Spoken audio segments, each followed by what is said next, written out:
What's up, Greg? I hope you're all having a great day. Welcome back to my channel. This, of course, is another episode of When You Wish on Wish.com, you can buy human teeth. That's right, today we're talking about the wackiest marketplace on the net, Wish.com. I'm pretty sure a decent amount of other YouTubers have made videos about Wish.com, but you know what? I haven't given my take on it yet, and my take is that it's weird. It's weird, this website. I don't get it. And I keep getting ads for Wish.com on Facebook, and so does Laura. And most of the ads I get are either for like human body parts or chicken helmets.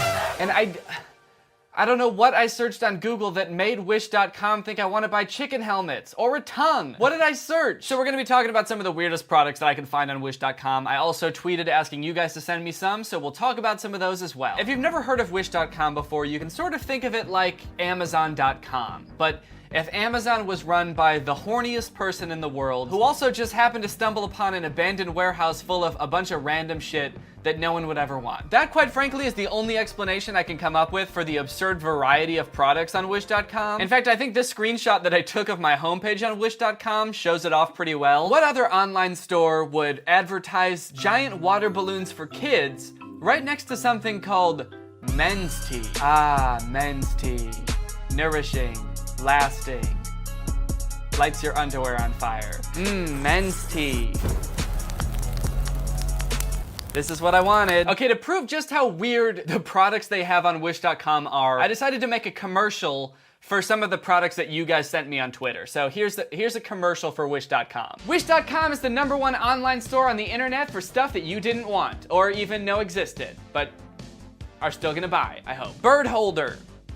That's right. You want a pet bird, but you don't have room in your house for a cage? Use the bird holder. Bird's not going anywhere with this thing. So it's compact. You could have so many more birds if you just have these tiny little cages. This is for people who want a compact bird case and magicians, maybe? Because they're always doing shit with doves like coming out of places. Maybe this is how they do it. I don't know. I just sell the products. I have no idea what they're for. Is your cat always looking at you, making you feel self-conscious? Well, you're in luck.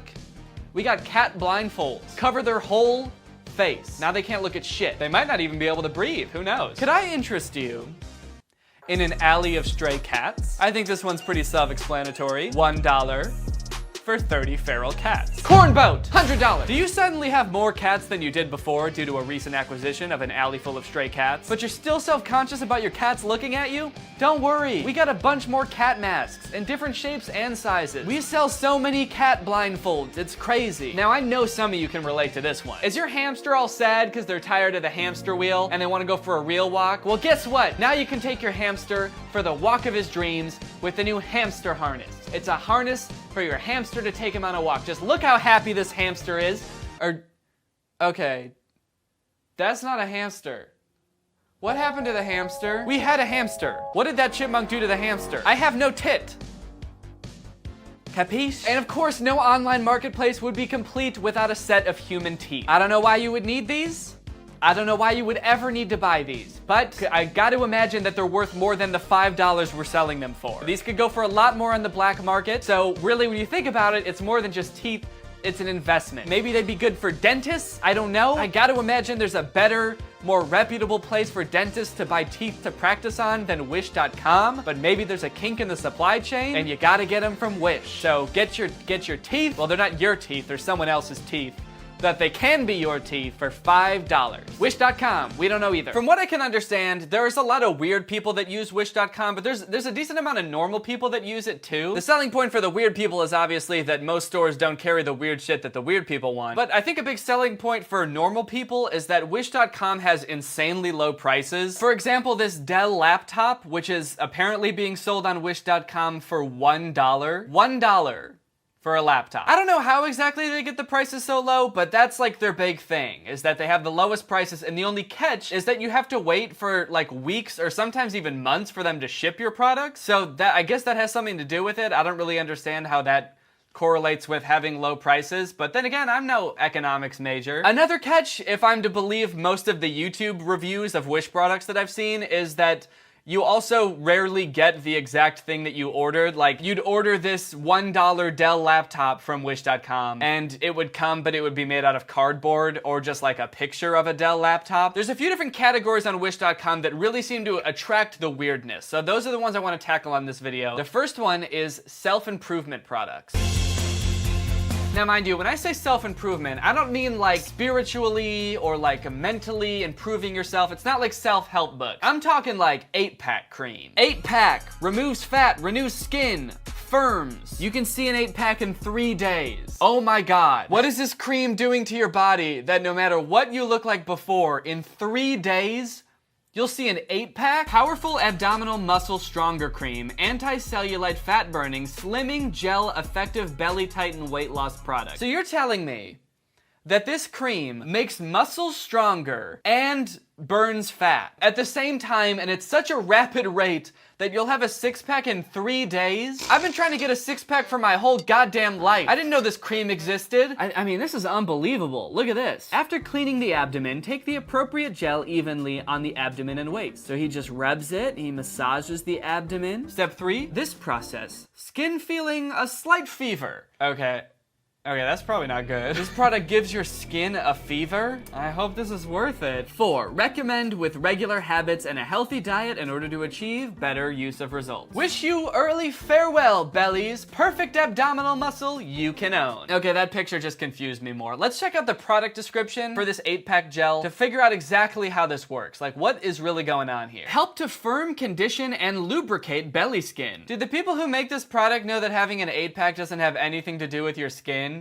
It's like your muscle, and then you have to have low fat so you can see the muscle. It helps to firm, condition, and lubricate belly skin. So if you've got like a bit of a gut when you start, and you take this cream, you'll still have a gut after 3 days, but it'll be really firm. The skin will be hard. You'll knock on your gut and it'll be like... And it'll also be lubricated. It'll lubricate your belly skins. You'll have a gut, but it'll be hard and slippery. Just how the ladies like it. The texture is light and easy to absorb, giving a healthy face and firm body lines. Healthy face?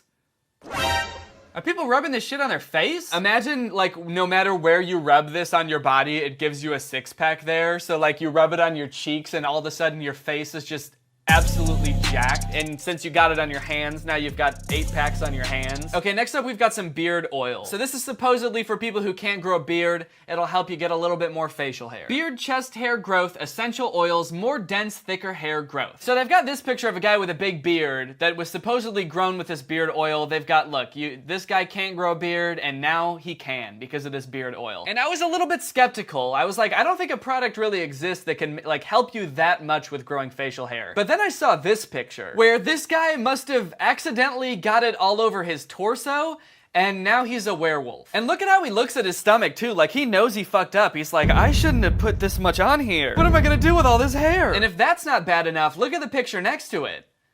Is a baby with a beard. And it says, keep out of the reach of children. Like, this is a real warning that your baby's gonna grow a beard if you let them near this beard oil. I gotta be honest, this must be some good shit. Low-key, I kinda wanna try it. It is a weird marketing tactic, though, to show this guy, like, obviously disappointed in all the hair he grew because they used it on the wrong areas, and then saying, keep out of reach of children, and showing what happens if you use it on a child. I don't think I've ever seen a product show the negative side effects of that product to advertise itself. Like putting too much on your torso or giving it to a baby. Why would that make you wanna buy it? It's like, hey, this could be really dangerous. Buy now. That would be like a Windex commercial showing a guy getting his stomach pumped because he drank it. Windex is super effective at cleaning. Whoa! In fact, we think it might even be too effective. Just look at how well it cleaned out this guy's inside. Ew. This guy can't even find his house because he sprayed the whole thing down with Windex and now it's crystal clear. What a disaster! Okay, next category, gizmos and gadgets.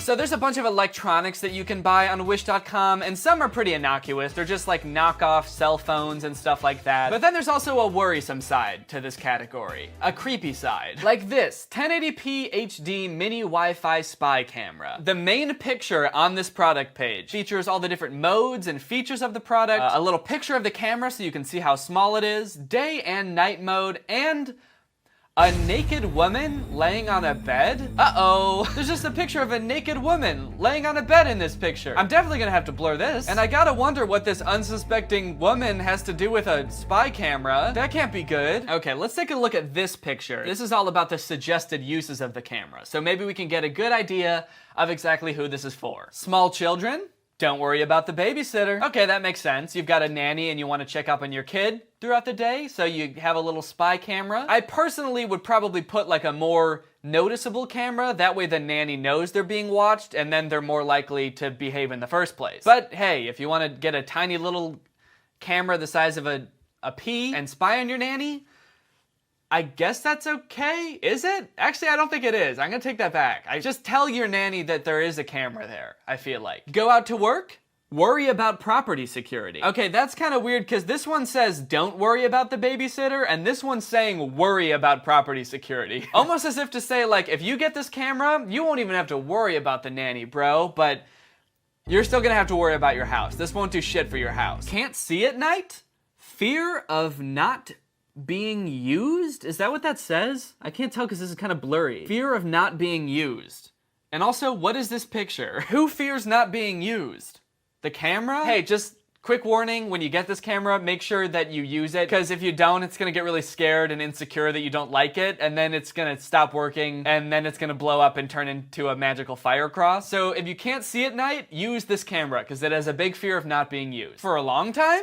Inconvenient to carry heavy weight. Now, this one doesn't really seem to have anything to do with the camera, because it's a picture of a woman holding a baby. It kind of seems like it's saying, babies are inconvenient to hold for a long time, so try holding this tiny little camera instead. I mean, maybe it's saying to capture moments like this, like you don't want to carry around a big, normal-sized camera, so instead you're gonna want to carry around a tiny little camera, but, I mean, come on, no one's buying this camera to, like, film their daughter's piano recital. Can you imagine someone in the crowd with like a little camera the size of a grain of sand? Like, you're doing great, sweetheart. I'm so glad I'm holding this camera. At least I think I am. I actually have no idea. I can't even see it. It's microscopic, but you're doing great. I'm so glad we're gonna have this memory forever. Envy others on the internet.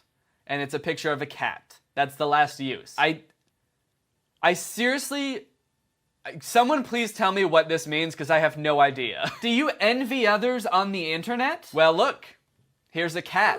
Is the cat wearing the camera? Do you envy others on the internet? Maybe you saw someone flexing their brand new mansion on Instagram. Well, introducing this tiny little camera. You can put it on a cat, and then you can see the world from a cat's point of view. And I don't know how that's gonna help with you being jealous about the mansion, but it should be pretty fun, right? To see what a cat sees. So that's all the uses for this camera. So which of those has anything to do with a naked woman lying on a bed? Still pretty confused about that one. They advertise a lot of other, like, kinda sketchy things, like this mini voice recorder for $19 that should be $100. A Mavic Pro, which is a drone that's made by DJI that I'm pretty sure is supposed to cost like $1,000. In fact, let's just Google it. DJI Mavic Pro. Okay, yeah, so this drone should cost $1,000, but on Wish.com, it's only $36, which is weird because I actually saved this link yesterday and it was $38 yesterday. So I don't know how they got the price down $2 more. 38 was pretty extreme already. I'm just so curious as to how they could possibly get the price that cheap. There's no way they're really sending you this drone, right? It must be like a knockoff. They advertised the like 2 weeks to ship thing as if that explains why the price would be so low, but I can't figure out why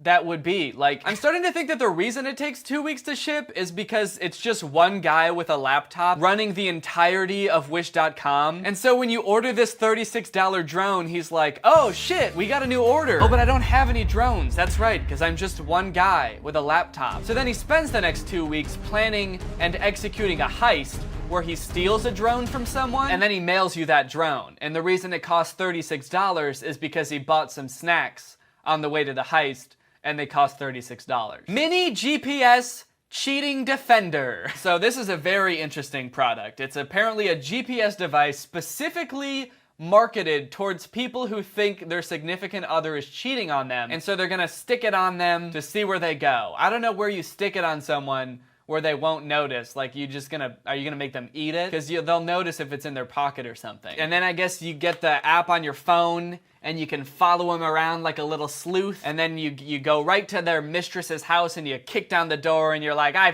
followed you! I followed you! Why are you cheating on me? Is it because I'm weird? Oh, it's because I have really weird stalker tendencies, and I buy weird like spy gadgets off wish.com to track you down with? That makes sense.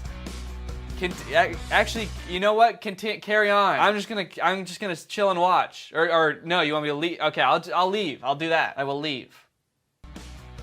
Right after I drop this tiny little camera. So I've looked into this product quite a bit, and I've come to the conclusion that it's total bullshit, the entire product. Not only the way it's advertised, but like the fact that it doesn't even work how it's supposed to. So I felt like the only way I could do it justice is by making a little commercial for it. So that's what I did. The Mini GPS Cheating Defender. Defend against cheating by tracking your significant other's every move. Use it with your girlfriend to make sure she's not cheating on you. Use it with your child to make sure he's not lost or cheating on you. You never know when your kid's gonna find a new set of parents and cheat on you with them. Oh, this picture's got a bunch of different uses. Like you can put it in your purse in case it gets stolen, or your car in case it gets stolen, or an old man in case he gets stolen. I think that use might be my favorite. Putting it on an old man. You don't even have to know the guy. Haven't you ever wanted to know what an old man does? You can just walk down the street, stick this little GPS on any old guy. He won't know what it is, and he'll just go about the rest of his day, and you can just watch and just figure out what the old man does. I've always wondered, what do old people do? Do they do anything? I don't know. Has it ever been looked into? I'm not sure, but we can find out. You can put it on anything. You can put it on keys, purse, dog. See that dog there? That dog that looks like a pile of books? You can put it on that. You can put it on that little cutie. Good boy. Did you lose your car in a parking lot? Yes. No, you didn't, because you've got the GPS tracker. Ding, ding, ding. I am here. I am right here. One touch to find. The smart tracker can find your keys, remote control, pets, phones, and even your kids quickly and conveniently. The effective distance of the iTag is 75 feet in an open range without barrier. Wait. Huh? You can only use it if you're less than 75 feet away? So it's great for tracking down that cheating wife of yours, as long as she's doing it in the next room over. Wait, yeah, look, it only connects to your phone via Bluetooth. Low energy consumption anti-lost alarm. So this, if I'm understanding this correctly, this is just like a little thing that when you press a button on your app, it sounds a little alarm, and it only works from like 75 feet away. I'm pretty sure these things are usually advertised for like if you lose your keys. It's not meant to find things that are actually far away. It doesn't have a GPS in it at all. These are like those square things, or tile things, is that what they're called? How would this help you find a child that got kidnapped? I just imagine someone standing around with their kid, and some guy comes up and grabs him and runs out, gets in his car and drives off, and you're like, oh, I was prepared for this. Good thing I'll be able to follow him and know exactly where he goes. Okay, I didn't hear the beep, so I've narrowed down my child's location to anywhere more than 75 feet away. So he's gone forever. Yeah, so anyway, this product is just a lie. The whole thing's a lie, and thus concludes this. All right, well, I hope you enjoyed that commercial. But now it's time for a real commercial, because it's time to talk about today's sponsor. This video is sponsored by HelloFresh, America's #1 meal kit. Guys, let me paint you a picture. Young guy, age 25, doesn't know how to cook much, doesn't like going to the grocery store, but also doesn't like eating out all the time because it's expensive and usually unhealthy. And so he ends up cooking the same 3 meals every day, and he's very bored. Now let me paint you a better picture. He's the same boy, and he still doesn't know how to cook, and he doesn't like going to the grocery store. But now, he's got HelloFresh. HelloFresh sends him 3 meals a week with all of the ingredients he needs and all the instructions on how to prepare the meals. He's eaten like he never ate before. Onion! And that's because HelloFresh's meals are delicious. There's a lot of variety. So all you have to do is sit down and cook, and it usually only takes like 20 to 30 minutes, and then you just get to enjoy your meals. It's the least amount of hassle you can have possible for home-cooked meals. They've got meal plans for everyone. They've got low-calorie versions, vegetarian versions, family versions. So no matter what lifestyle you live, HelloFresh should have something for you. Also, a big plus is that HelloFresh is a super sustainable option. The package that they ship your meals in every week is almost completely recyclable or recycled, which is a lot better than going to the grocery store and getting plastic bags, which yes, you can recycle, but you like have to bring them back to the grocery store, which sucks because it's like I didn't even want to go to the grocery store in the first place, and now I gotta go back. They're so sustainable, in fact, that HelloFresh's carbon footprint is actually 25% lower than a grocery store meal. So if that sounds good to you, use my code 60TrulyGreg to get $60 off your first 3 weeks, including free shipping on your first box with purchase. Go to HelloFresh.com to redeem and for more details. Again, that's code 60TrulyGreg at HelloFresh.com. The link will be in the description. Thank you to HelloFresh for sponsoring this video and for all the tasty food, and thank you to you guys for checking out HelloFresh. All right, guys, well, I hope you enjoyed my review of Wish.com. If you're new here, make sure you subscribe and turn on my notifications to join Greg. Greg is what I call my subscribers. So if you want a cool name like Greg, all you gotta do is subscribe and click that bell, baby. All right, thank you to Marley Jones for turning on my notifications. You are truly Greg. I'll see you guys next time with a really interesting video where I forget to turn on the lights in this room. So I do the whole video in the dark and you can't see anything, but you still laugh because it's still gonna be funny. It's just you can't see me. Bye. Being a touring musician might seem like a dream job. You get to perform for stadiums, screaming your name every night. But at the end of the day, you are just performing the same songs over and over. You get up on stage, do the same song and dance. So inevitably, musicians gotta find some way to shake it up a little bit, you know? Get a little bit of extra enjoyment out of their craft, you know? Maybe throw in an extra little dance, ad-lib a little bit. The Weeknd, I guess, decided to do this weird little tongue thing.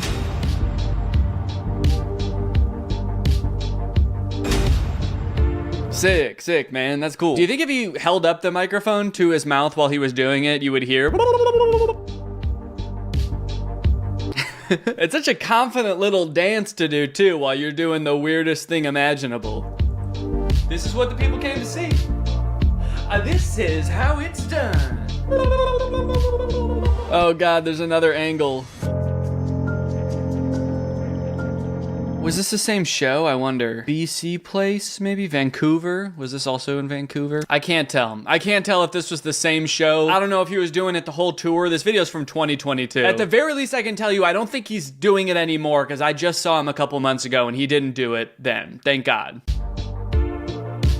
I like that he was doing it long enough that this person had time to pull out their phone and start recording, and he was still doing it. It wasn't just like a one-off, like, blah, blah. This could have been going on for like 30 minutes. This could have been the whole show. All the reviews of the concert were like, he never once even put the microphone up to his mouth. He didn't sing at all. He did a little tongue dance. At one point, he did actually raise the microphone and say, I'm a turkey, gobble, gobble, motherfucker. And then he just kept doing it. Next up on the list of embarrassing concert moments, I'm sure a lot of you have seen this, it's Travis Scott falling in auto-tune. What I appreciate about this one is how musical he still is even when falling. He was fully off the stage, descending through the air by the time he said, yeah. So it could have sounded a lot worse. He kept it musical. It could have just sounded like, ah! But in auto-tune. You know what they say, man, musicians, they're trained to keep going. The show must go on no matter what. You push a musician off stage, they're still gonna be singing. You push me off stage, I'll be giving commentary. On the way down, I'll be reacting to things. I'll be like, that was kind of cringe what just happened back there. Okay, apparently Katy Perry had like a lightsaber battle on stage.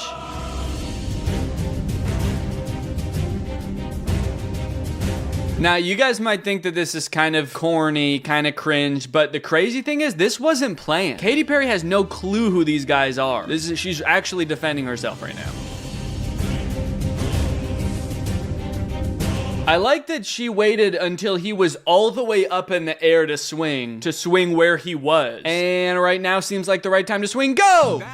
Do you think in rehearsal one time this dancer was like, if you get anywhere near me with that fucking lightsaber, I will sue you for every dime you're worth? She's not even trying to hit this person. Whoa, whoa! I feel like this type of thing could never look good on stage because supposedly she's singing, right? So like you can't get that out of breath. You can't be swinging around that much on stage, actually giving it your all, actually trying to kill an alien. Because you've got a show to put on, you know? You've got to give the people what they want. So in that sense, I get why it looks like she's totally phoning in the choreography here. But then that raises the question, why in the world did they think this would be a good idea to put in the concert anyway? So effortlessly how she just sends that guy flying into the air. It's actually not a lightsaber, it's a magic wand. Whoa! Guys, you ever seen dogs this cute before? These are my dogs, Sunday and Zero. If you've watched my channel for a while, you know I take the job of being a dog dad very seriously. I want to make sure that these dogs get the best. But unfortunately, traditional kibble dog food just doesn't cut it for me. They have a ton of filler ingredients. Who really even knows how processed they are? And I just want to make sure that my dogs are getting good nutrition, a balanced diet, high quality ingredients. And that is why I am very happy that Sundays for Dogs is sponsoring this video. I would feed my dogs Sundays even if they weren't sponsoring these videos. I think it's a fantastic dog food. My dogs love it. This stuff is formulated by a vet. It's made with human grade ingredients, free of synthetic fillers. So I know I'm giving my dogs something healthy when I'm giving them this food. In fact, when I switched them over from kibble to Sundays for Dogs, I noticed significant changes in both of their furs. Like they both got softer. They also seem to enjoy the process of eating this food a lot better. Unlike regular kibble, this is not like dry and crunchy. It's air dried, so it's more of a soft jerky texture. I can just break this piece in half with one hand. Luckily, unlike other healthy dog foods, Sundays does not require being frozen or refrigerated. You store it the same as you would regular dog food, so it's easy to store and easy to serve. So what the heck, guys? Give your dogs the gift of Sundays. Watch them fall in love. Get 50% off your first order at sundaysfordogs.com/Greg, or just use my code Greg at checkout. That's sundaysfordogs.com/Greg, or click the link in the description. Use my code Greg at checkout. Thank you to Sundays for Dogs for sponsoring this video, and thanks to you guys for checking out Sundays for Dogs. Your dogs will thank you. 1 year ago today, Mariah Carey randomly brought up the 9/11 attacks during a concert. Okay, this was in 2023, and it was 1 year ago that day. So it was actually September 24th of 2022. So not on 9/11, like a couple weeks after 9/11. Let's see what she has to say. No. Well, you don't want to hear about 9/11. Why did it sound like she wasn't even planning on talking about it? I feel like maybe someone in the front row maybe mentioned 9/11 and interrupted her, and she was like, 9/11? Oh, you don't want to hear about 9/11. Now we're going to talk about it. Because otherwise, where did that come from? I really like how the audience reacts to this. It further sells the fact that this came out of nowhere. Well, you don't want to hear about 9/11. We're not getting any cheers, woos, claps, or anything. I'm hearing dozens of people saying, what? Thank you. Thank you. Thank you for that reaction, everyone. That's exactly what I was hoping for. It is my aim to entertain and confuse you all tonight, so thank you for that. Most artists go for a standing ovation, not Mariah Carey. She goes for a standing confusion. Also, I'm worried, is she gonna have like a hot take about 9/11? Because she said you don't want to hear about it. She's like, you don't even want to know what I think about 9/11, all right? And that's right, because my conspiracy, I don't think it was George Bush. I think it was Miranda Cosgrove. Okay, here is Steve Lacy going overboard with some smoke machines, apparently.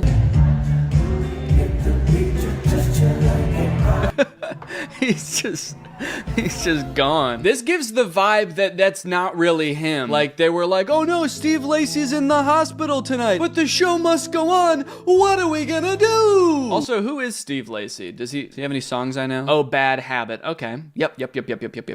Okay. Oh wait, is he gonna address the smoke? I'm meaning, is he gonna address the smoke situation? But for a second, it also kind of sounded like I thought the smoke was like a living entity. And I was like, is he ever gonna address the smoke? Is he going to bow before the smoke as is tradition and beg for forgiveness?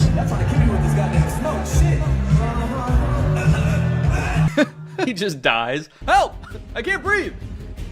Everyone's like, yeah, fuck, he can't breathe. So the tour that I did with Drew and Curtis back in 2019 was like very heavily produced. There were like lights and sound effects and shit. And every night before the show, we would run like a fog machine because I guess like the light beams that come from all the big lights, you can see them, you know, it creates a lot more atmosphere when there's actually fog. But there were a few times where I think the fog was a little bit overdone and we would come on the stage and it would be like way too hazy. Like the audience could tell and we could tell. I forget if we ever addressed it or not. I think we probably did. So all that to say, I think these fog machines, smoke machine things can get out of hand very quickly. So I don't blame him. I blame the smoke itself. It is a selfish beast.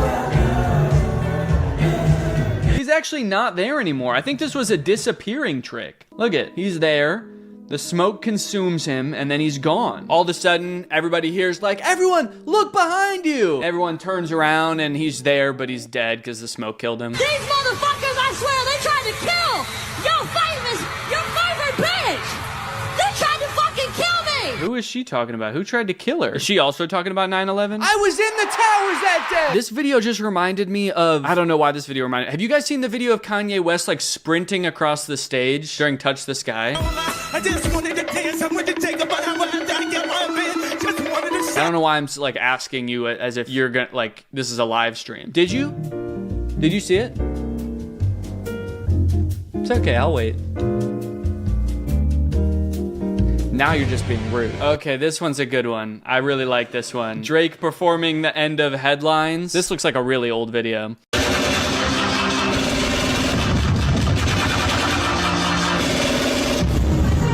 Man, he seems cool. I wonder what he's up to now. Do you think, I hope his whole show was him miming every sound effect and instrument that happened in the songs. Whoa, and then at a more recent concert, he's got this hoodie full of gunshots in Australia.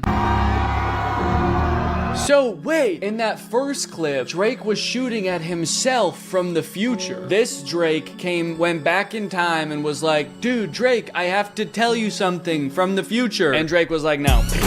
And then he was like, this. And then this Drake was like, fine. And he walked on stage like this. And then this smoke machine gets out of control too, and in 10 minutes, nobody can see Drake. Akon throws fan off stage. Old footage of Akon surfaces. Should he have just joined the WWE?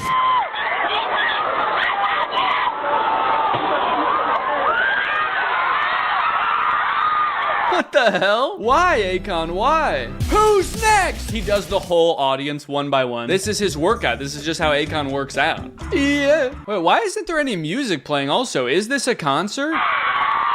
Is this what Akon concerts are? He's like, not feeling any music tonight, guys. We're not doing any songs. I was getting a little tired of the songs. Tonight we're just gonna be doing wrestling. You know who should get Akon on tour? Katy Perry. They could duel together. They could fight each other.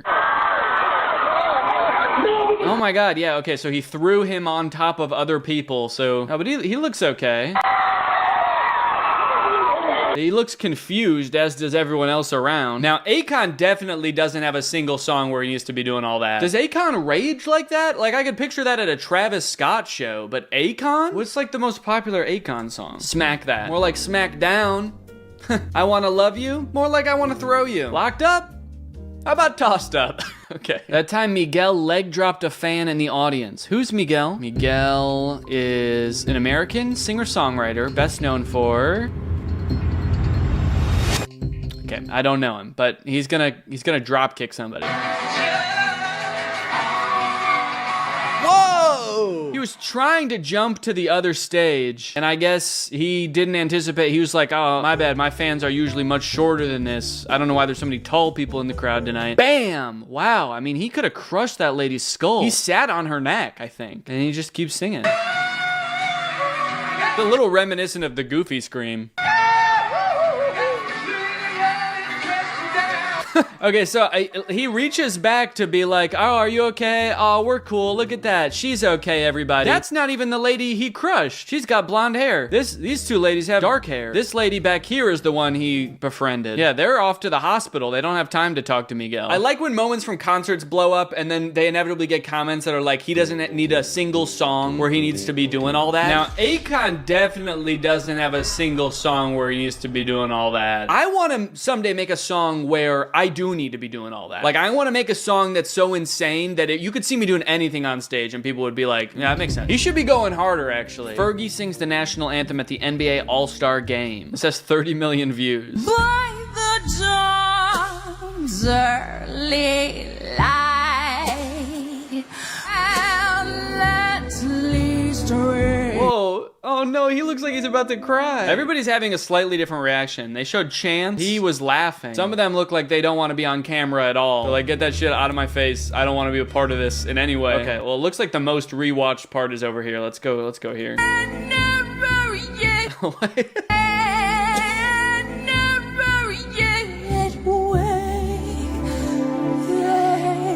She was like, how many extra syllables can I make this song? They said they were gonna pay me for every syllable, so.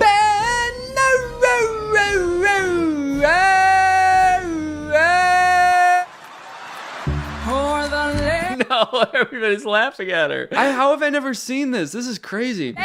Star Spangled Banner.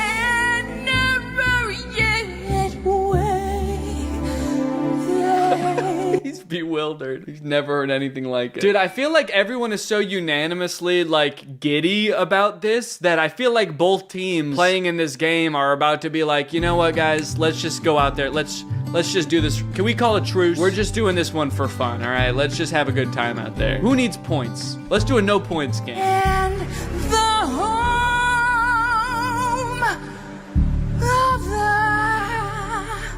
home of the Well, that was beautiful, and I think that's honestly a great place to end the video. So I hope you guys enjoyed this video. Make sure you subscribe to my second channel here for some more, you know, just kind of like mid-level content, and I'll see you guys next time. Bye-bye.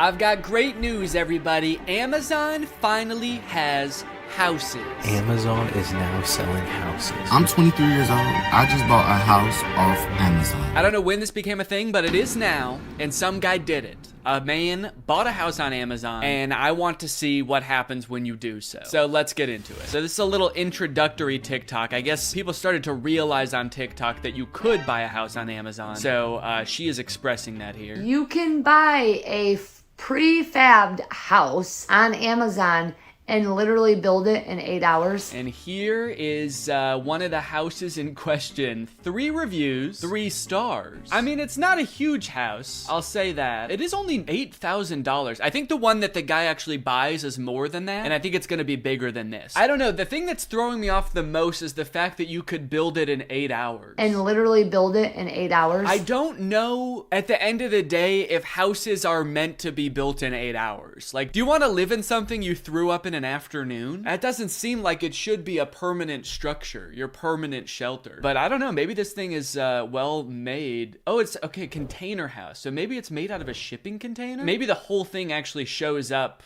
fully assembled and you just have to like plug some stuff in, maybe? If it's made out of like steel, I guess that would be, you know, pretty structurally sound. If there's any actual construction involved, there's no way that this takes only 8 hours though. There's windows to install, there's door frames, electrical. Maybe there's like an asterisk on the Amazon listing that's like, takes 8 hours with a crew of 30 men. Okay, here's some more details on a different Amazon house listing. This one has 4 stars and 5 reviews. I mean, I guess these are super expensive and specialized products, so I wouldn't expect them to have that many reviews. Like, I'd be surprised if it had like 10,000 reviews. But still, like, I'm not gonna take 5 people's word for a $35,000 purchase on Amazon. Amazon is now selling houses for only the small price of $35,000, which honestly, kind of reasonable. I mean, it is reasonable for a house. Does it say anywhere where the how big the house is? Oh yeah, okay, it does. Tiny home, 19 by 20 feet. So doing the math in my head, that's a little less than 400 square feet. So I wouldn't say that's like a lot of space. That's like about as big as a 1-bedroom apartment, right? Depends on the apartment, I guess. Oh, expandable, plastic, prefab house. Wait, it's not even, it looks like it should be, I thought it was gonna be metal or something. Expandable plastic prefab house. So you buy it and it expands? Does it come in like a little pill and then you just add water and then it's a house? Apparently people are tagging Austin McBroom in the comments. Oh man. Yeah, he does need to get one of these. But I have a confession to make. I did not actually buy this house. All right, well then why are we watching your video, dude? I want to see what the house looks like. So just doing a little bit of research here. There are much less expensive houses too. Portable prefabricated tiny home, 30 by 20 feet for $10,000. I want to read some of the reviews on these. This one's got 6 pretty positive reviews. Let's see here. It's good. It's good. Pop-Tarts. Okay. Did you think you were reviewing Pop-Tarts? Yeah, it tastes pretty good. Tastiest house I've ever eaten. Where's the electrical? 1 star. I don't see any ceiling lights, wall switches, or electrical outlets. Also, no provisions for either heat or air conditioning. I would pass on this. Oh no. Your house arrived and you can't have electricity in. Actually, I'm looking at the pictures. I don't see any lights or wall outlets. I guess it is literally the most bare bones house you could buy. This one put 5 stars and the review is, I want one. Don't you have one? They said, I want one, but what if it can't hold the weather?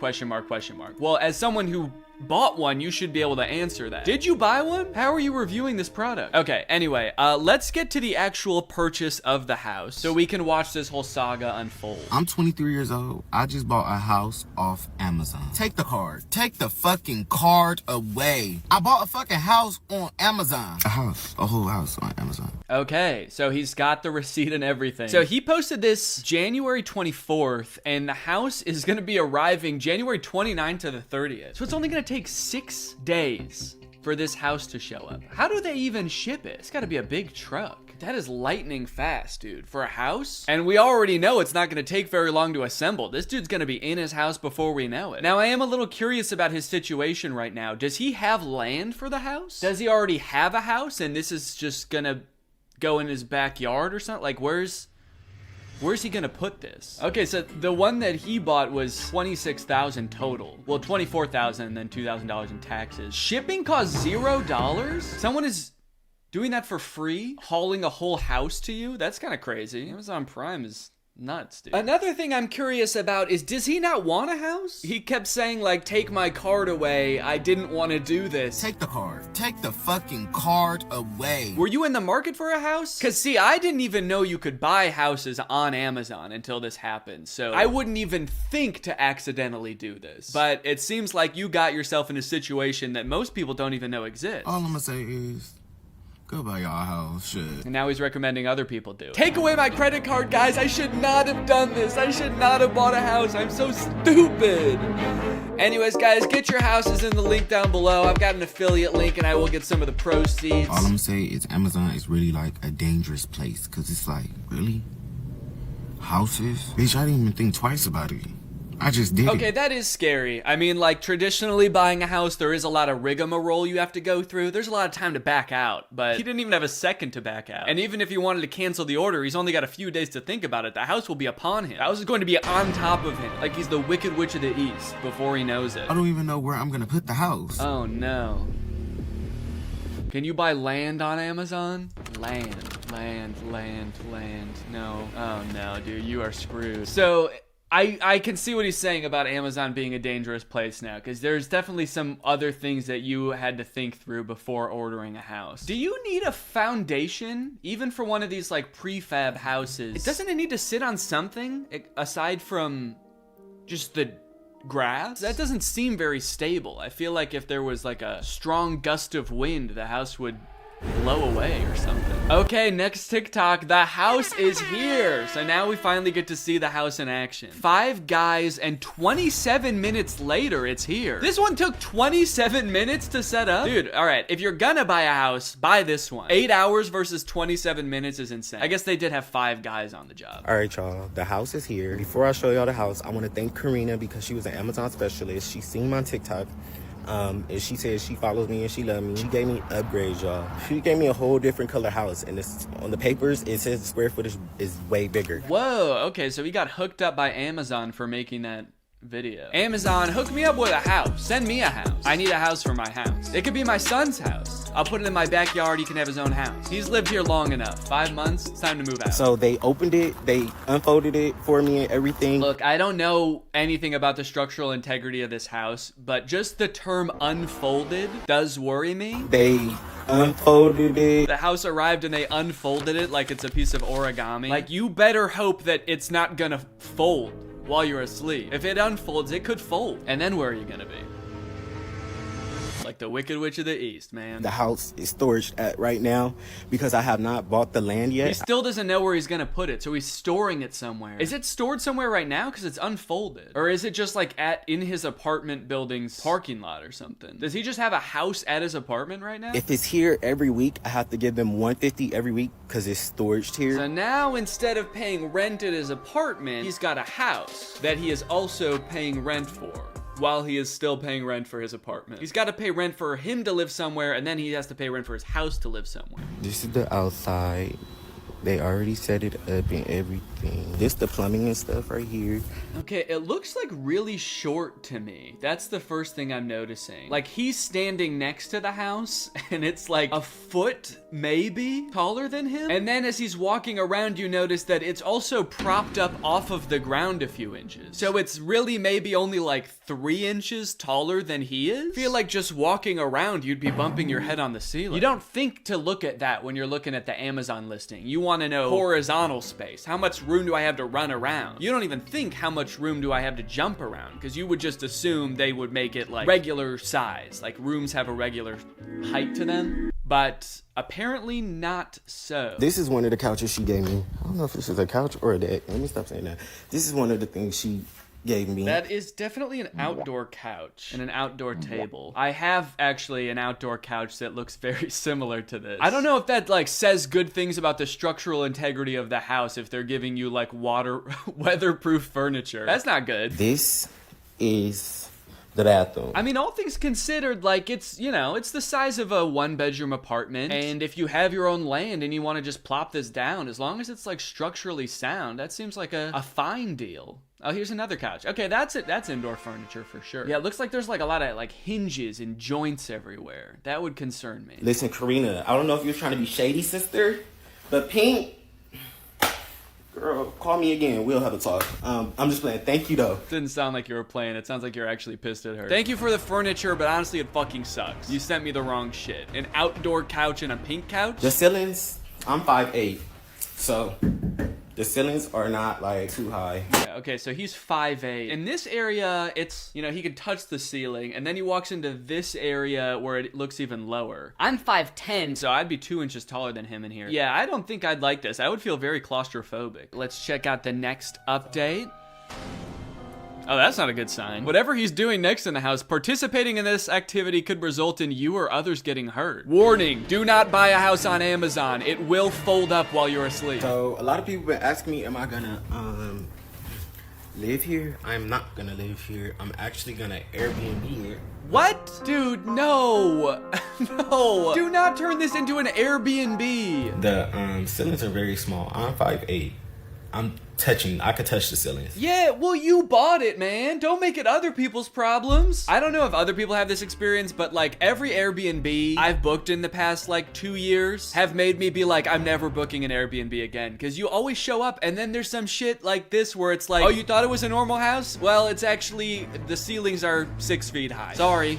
And the doors are 2 feet tall. You gotta crawl through the doors. Or it's like an apartment that somebody lives in and they're like, yeah, I'm just gonna be here chilling if that's okay. The last Airbnb we got was an apartment. It was clearly just some lady's apartment, and every time we wanted to park at the apartment, we had to text her and ask her to generate a new code for us to get into the parking garage. She would have to pretend like she was getting a delivery and get a code so that we could just go park. So like every time we wanted to go into the Airbnb, we had to get a code. It sucked. Why do people think that they can pawn off their bad Amazon purchases as Airbnbs? Please. Don't do this to someone. It's like you're acknowledging that it's not a livable house, and then you're like, so I'm not gonna live there, but I'm gonna trick other people into doing it. About the electrical, the plumbing, and everything, I have all that set up. Well, you don't have to set it up if you're not gonna live there. If you're just gonna Airbnb it, you know, you don't even have to do anything to it. Just throw it up on the Airbnb website.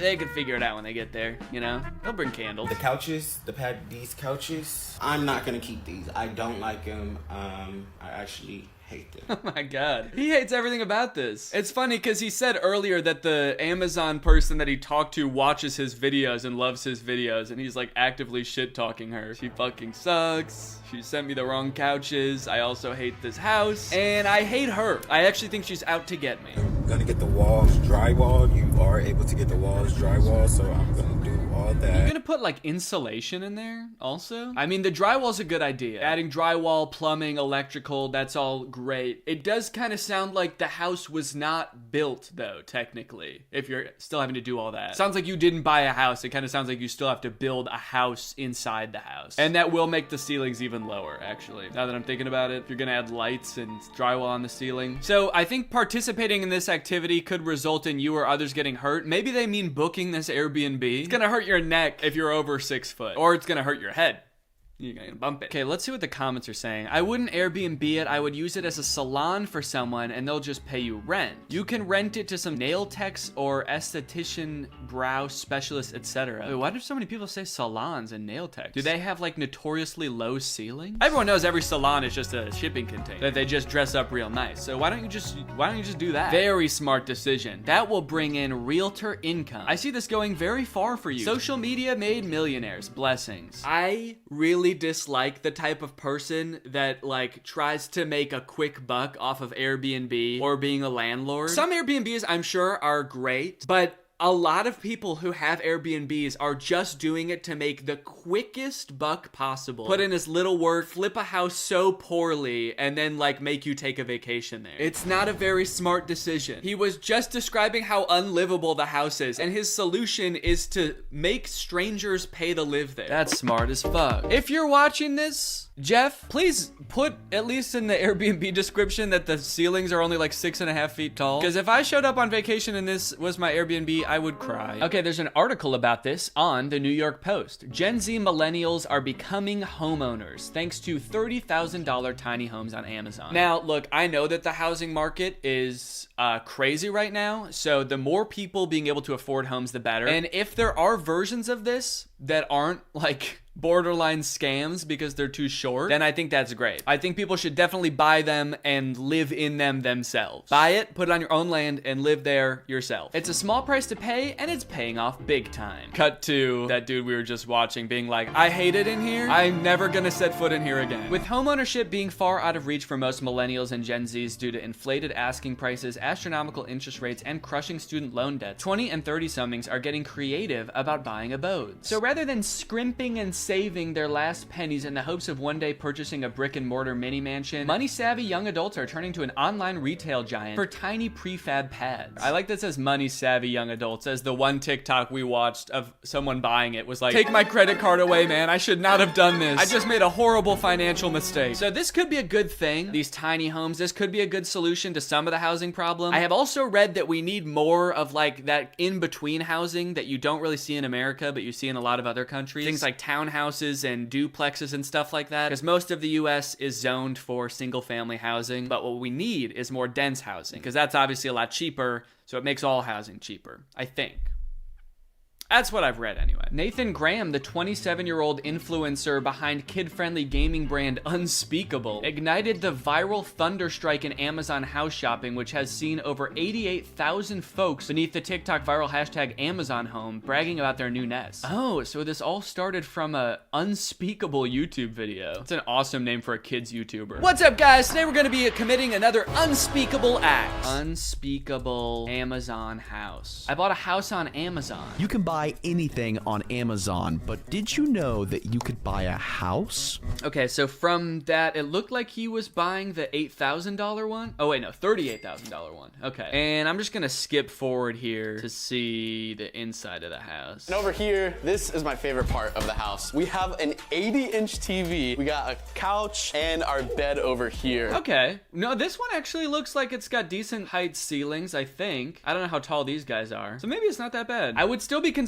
about insulation, because I feel like this is just a sheet of metal between you and the outdoors. I'm not sure about that. And then the whole folding up on you thing, the structural integrity. All right, guys, well, I hope you enjoyed this video, and I hope that you buy a house on Amazon. Thanks, bye-bye.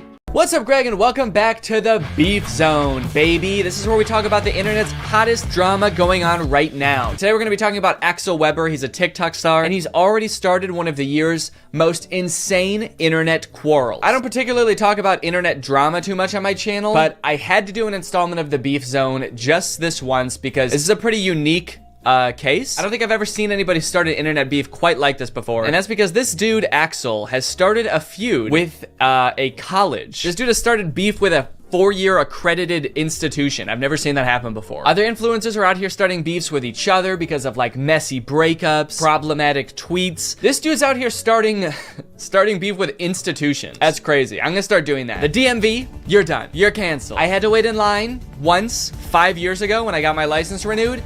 You're done. Everybody go harass the DMV now, please.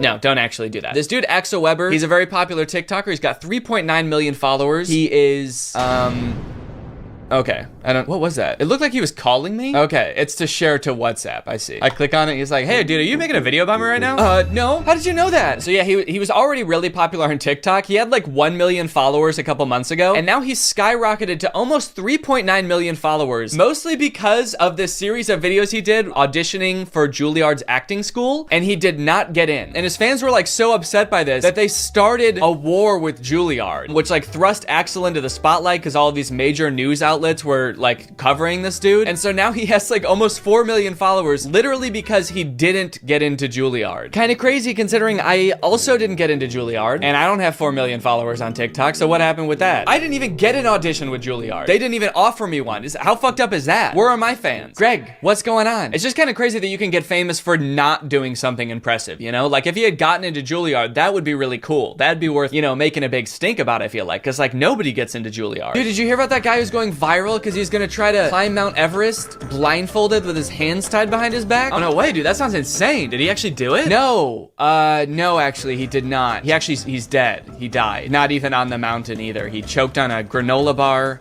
on the flight to Mount Everest. He's going viral? Yeah, dude, his funeral has 800 million likes. So I feel like to fully appreciate this story, we kind of have to go back to the beginning where it all began. So in December of 2021, just about a month ago, Axel had just moved to New York. He's pursuing acting. He's making a bunch of TikToks about living in the world's smallest apartment, and he has just hit 1 million followers on TikTok. Hi, we just hit 1 million on TikTok. Come on. I can see why he had followers to begin with. He's like a charismatic guy. I'm sure people think he's handsome. He's got personality. He does his little dancey dance. Look at him go. But little did Axel know at the time that one Juilliard audition would change his life forever. And not because he did a good job, but because he did so bad that it changed his life forever. Dear Axel, on behalf of the Juilliard division, thank you for your interest in our program and for sharing your talent with the faculty during the initial audition. As you are already aware, due to our callback process, you are no longer under consideration for admission for fall 2022. It sounds like he already knew he wasn't getting in. It's kind of fucked up that they even sent him the letter. You already know this because we didn't give you a callback after your audition, but just so you know, you're still not accepted to Juilliard. You still did a really bad job. There's no chance of you getting in here. How many times do they have to tell him he didn't get into Juilliard? Damn. They just send him a letter every year. Dear Axel, as you may have guessed, as you are 2 years into going to a completely different school for a completely different degree, you did not get into Juilliard. Your audition was very bad, Axel. You ruined your chances of an acting career, Axel. Over the past 2 years, we have been telling every casting director and pretty much everyone who works in the industry how bad your audition was. We've had a lot of time to destroy your career, Axel, and we've done it. So it's a pretty sad video of him not getting into his dream school. I definitely feel for him, and a lot of other people did too. So basically what happened after that is a bunch of people started rallying to support him. You had like all of his own fans commenting, being like, fuck Juilliard, dude, you don't need Juilliard. Even some celebrities weighed in. Hello, Axel. Hi, Charlie. I replied to your video, but I figured I'd do a video message as well. Appreciate it. Not only did I not get into Juilliard, but I didn't get into 5 of these prestigious schools that I wanted to get into that I thought could better my career. Don't believe it.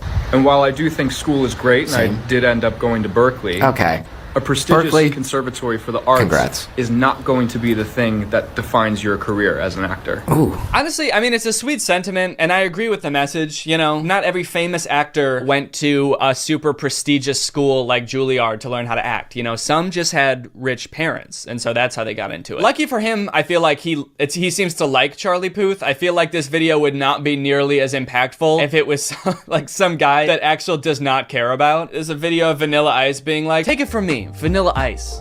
I didn't get into Juilliard either, but that didn't stop me from becoming the 20th most famous person for 1 month in 1995 and then slowly slipping into obscurity for the rest of my life. Axel's like, oh, thanks, dude.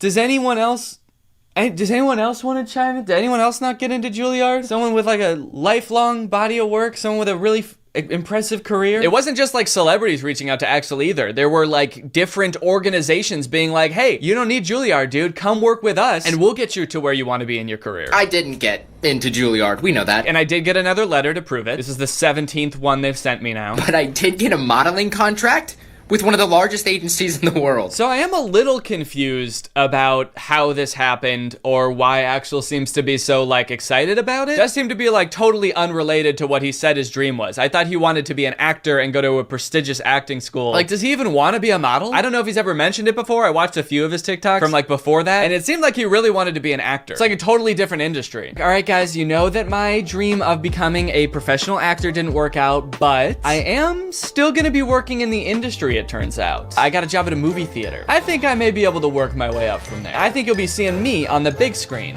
real soon. It's just weird to see him going from not getting into a school that he wasn't qualified for to getting a job that it seems like he is even less qualified for, because I assume he at least had some sort of like acting prowess or like did some sort of acting before he started applying to acting schools. But modeling, it's like he didn't even want to do that before. Not only did he get a modeling job out of getting rejected from Juilliard, he also got a New York Times article. We just made the New York Times. When Axel Weber was rejected from Juilliard, the internet stepped in. The article is basically covering how all of Axel's fans flooded the Juilliard Instagram account to like lambast them in the comments, which to be fair, Axel does say like, don't do that. More than anything, we cannot bash Juilliard though.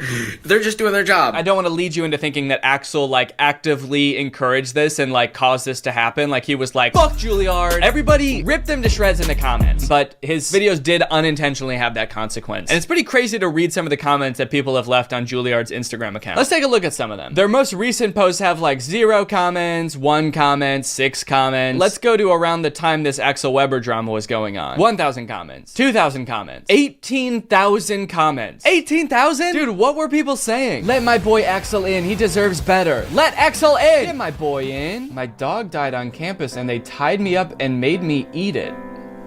Doesn't have anything to do with Axel. Dude is just straight up slandering this university because his boy didn't get in. Don't worry, Axel. You should be glad you didn't get in there. All right, they made me eat my pet. You're gonna regret it when that man wins an Oscar. I honestly don't even think that they would regret it if he like ended up having a successful acting career. They really only care about the people they did admit having successful acting careers. In general, I've seen a lot of comments that have the same tone of like, I bet Juilliard wishes they never rejected my man. And it's like, yeah.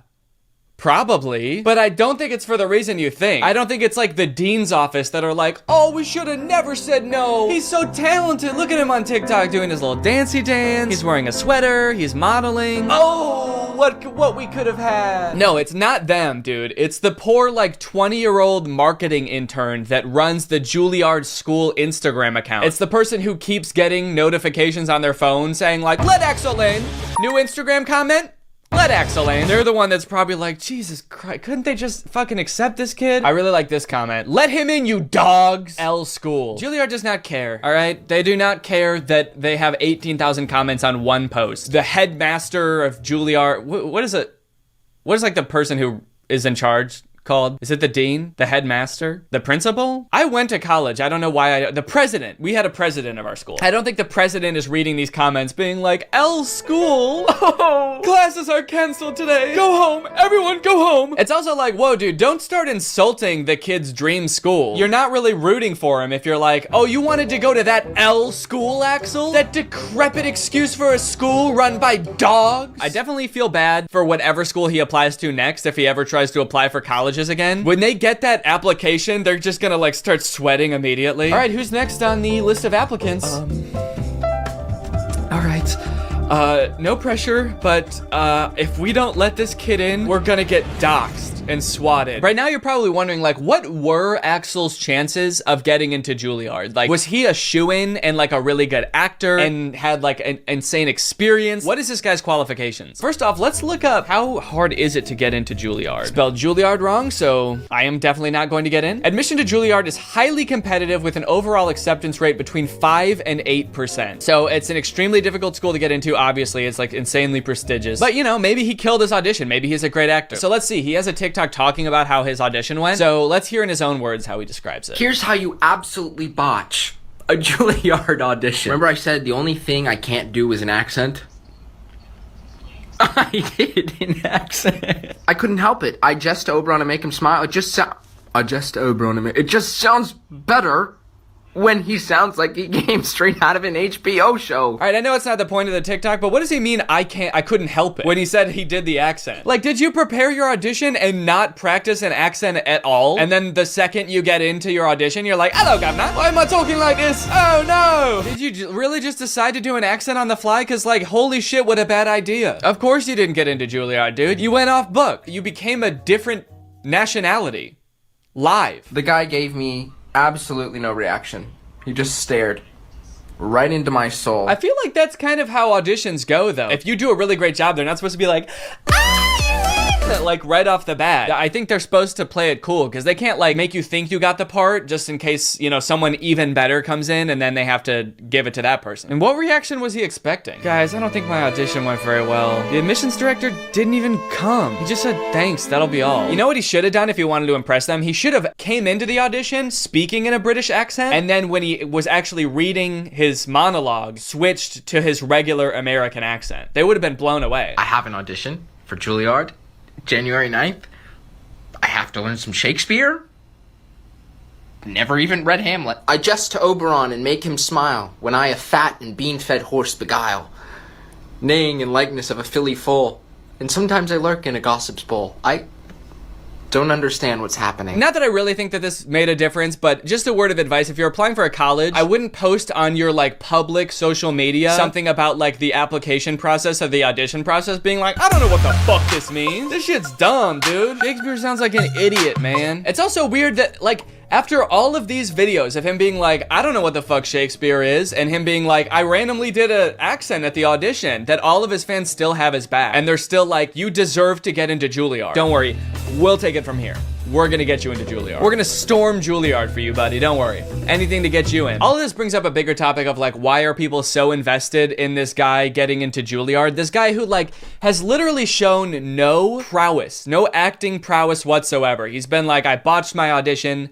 I don't fuck with Shakespeare. He seems like a nice kid too. I just don't understand why people are like so ride or die for Axel getting into Juilliard. Probably a decent amount of them are joking and just thought it would be funny to like get way too into it and take his side. But I do think it's also kind of like the cute teen white boy effect, where like a fan base of 12-year-olds will literally do anything for a white guy that they think is cute. You know who I think probably hates this more than anyone? The students who actually did get into Juilliard. Just seeing this dude get rejected and be rewarded for like his not being very good at acting with a modeling contract and an extra 3 million followers. Meanwhile, you get into Juilliard and you get rewarded with student loans. I think that this guy is benefiting from a lot of privilege and maybe not realizing it. I don't know, man. He seems like a sweet kid, but also is sort of coming off a little bit like, I deserve this. Like he moved to New York expecting to get into one of the top 10 acting schools. Like that's why he says he lives in this apartment. And it seems like that sense of entitlement has been picked up a little bit by his fans as well. The whole thing kind of reminds me of like the Alex from Target phenomenon, when like just this random cute boy got like thrust into the spotlight and millions of followers because he was like attractive once. I don't know. Let's see how his modeling career is going. I wonder if he's posted any updates on that. Oh, this TikTok is called First Photo Shoot. He's a natural. All right. All right, well, that's pretty much the whole Axel Weber thing. It seems like he's doing good now. He's got his modeling career going, and I guess we'll be seeing him on the cover of Vogue pretty soon. Hopefully you guys enjoyed this video. If you do and you're new here, make sure you subscribe and turn on my notifications to join Greg. I'll see you guys next time. Bye. What's up, Greg, and welcome back to another episode of me losing my absolute marbles over some ones and some zeros. I think it's kind of funny that this series where I try to find the worst iPhone game has become one of my favorite types of videos to make, because I am not a gamer. I do not know good games. I don't really know where I get off calling these games bad. In my free time, I play next to no video games. And if I am playing a game, it's just Minecraft on hardcore mode, and I'm dying after 10 minutes and then not playing it again for 3 months. How is it that these AAA developers spend millions and millions of dollars on these games like Call of Duty and God of War? They work their devs to the bone, and their games literally do not appeal to me at all. But like one person with a laptop and a stupid idea idea, like a game called Animal Go. It's just a really poorly made ripoff of Pokemon Go. It's like the most interesting thing in the world to me, and I have to play it immediately. And if you're wondering, no, that was not a hypothetical title. That is a real video game called Animal Go Find and Catch Animon Edition. That is a Pokemon Go ripoff that I am going to be playing. I was just searching for Pokemon Go ripoffs in the App Store and I found this, and I knew I had to play it immediately. Although it was kind of hard deciding between that and Trumpy Man Go bounce balls at him, but I think overall Animal Go has a little bit more to offer. As you walk around a neighborhood, your smartphone will vibrate when there's an animal nearby. Take aim and throw an animal ball. You have to stay alert or it might get away. Search far and wide for animal and items. Let's play it all. I don't really know if I can put as much stock into a suggestion to play the game coming from the game. Hey guys, here's kind of a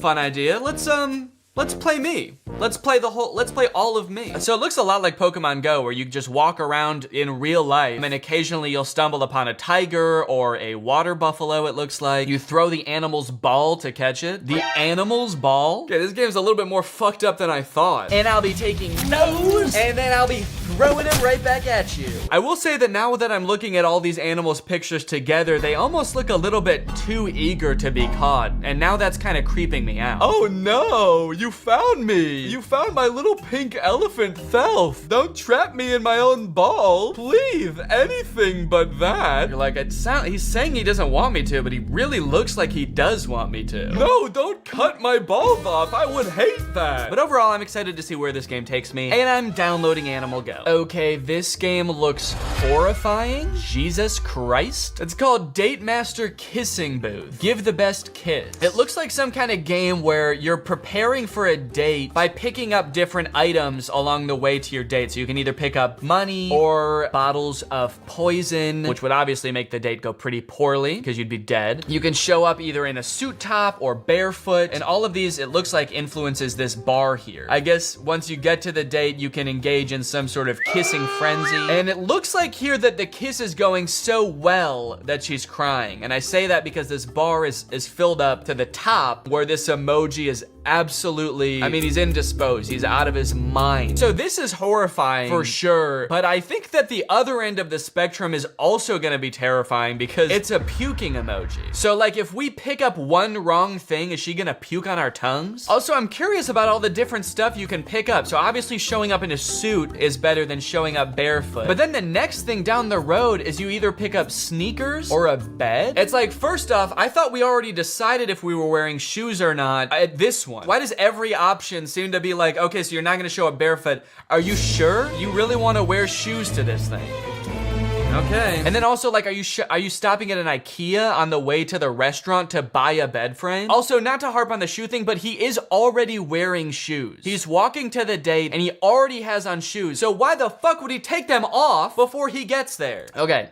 That's enough about the shoes. Oh, it looks like so there's different kissing patterns. So in this one, you're sort of doing a little swirl with your tongue. Not so much of a frenzy as it is sort of like a kissing hypnosis. You are getting very, not sleepy. You are getting very horny. Wait, what the fuck is going on here? What is this? So we walk to the date, which I haven't acknowledged is like 30 stories up off the ground. And I guess that's where the date is taking place. And then it looks like after we're done kissing her, her like satisfaction meter is off the charts. It sort of appears that she's just been like discarded as she's drunk with love. And then we're just kind of like, all right, and off you go. Okay, I gotta figure out what's going on there. So I am downloading Date Master Kissing Booth. Okay, here's another interesting knockoff. This one's called My Goat Life Simulator. Crashy adventure of cute goats. This is not the actual goat simulator game, the very popular goat simulator game that a lot of people have played before. This is My Goat Life Simulator. Don't get it twisted. A short, fun game where you will take charge as a virtual goat and explore the beautiful green land for your progress. How long will you enjoy yourself as a goat? I don't know, man. That's sort of up to you. You design the game. They're sort of making it sound like a challenge. How long can you last enjoying this game? That's the challenge. Try to do it as long as possible. Let's play the whole game. Let's all play. Join the mate of your dreams, have kids, build a dream house for your family. So it seems kind of like a fun little just like life building game. I am curious to see what a goat's dream house looks like. Explore the green town and find all the secrets of your success. Fight for the queen's crown and win the queen title? Wait.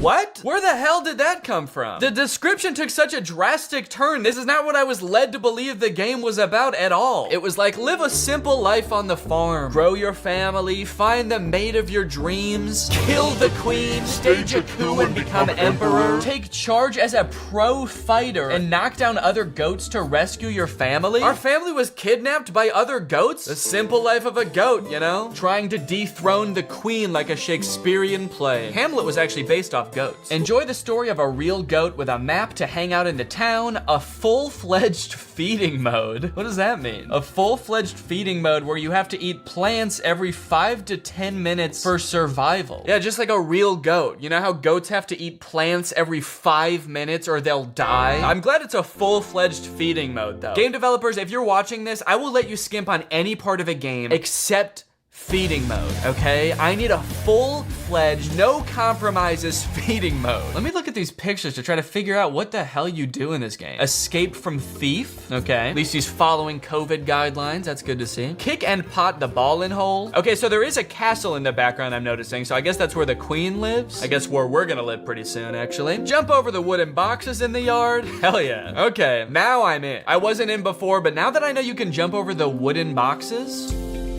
I like whatever this goat's up to. This is how I'm gonna be in the game. Completely checked out. My goat wife is gonna be like, honey, please, you're so behind on bringing home food for the children and building our dream home and overthrowing the queen. What do you do all day? And this is gonna be me. Just fucking... Maybe I just don't know what a regular goat's life entails, but I'm super interested in this game, so I will be downloading my goat life simulator. Okay, now this next game, Scary Granny Contact Game, might sound a little bit like Bad Granny, which I've played before. But from what I can tell, this game is very different. First off, the granny in this game looks 1,000 times more terrifying. Holy shit, dude. That doesn't even look like a granny. This is so far removed from what like an old lady looks like. What the fuck is this? Beware of the scare. Are you brave enough to contact Granny? That's right. In this game, you can actually contact Granny. Take a look at this picture. This is the menu, it looks like. You can call, message, video call, play games, or mods. I don't know what that means, but the other options sound very interesting. Look at this. You can talk to Granny. Hi. Where are you? Far away from you. Do you want to play hide and seek? No, thanks. I'm good. I see you. Oh, no. This is my house. Okay, look at this. Look, you can FaceTime with Granny, and this kid is FaceTiming with Granny, and he looks horrified. And she's not even on the screen yet. I guess you can also just call her on the phone regular style, not on FaceTime. If you don't want to see her, you're like, okay, I'll get scared by Granny. I just don't want to see her. Hello? Oh, fuck, it's Granny. That's scary. Disclaimer, don't play this game if you are easily scared. Calls, video calls, and chats inside the app are fake. Granny must say some fucked up shit, dude, if they have to be like, it's not real, okay? We swear. She's like calling in bomb threats. Hello? Oh God, you guys, it's Granny. What spooky thing is she gonna say? She says she's gonna do a terrorism? The fuck does that mean? And I am downloading Scary Granny Contact Game. All right, guys, we have a great lineup of games here. So without further ado, let's get ready to rumble! Wait a minute, gaming?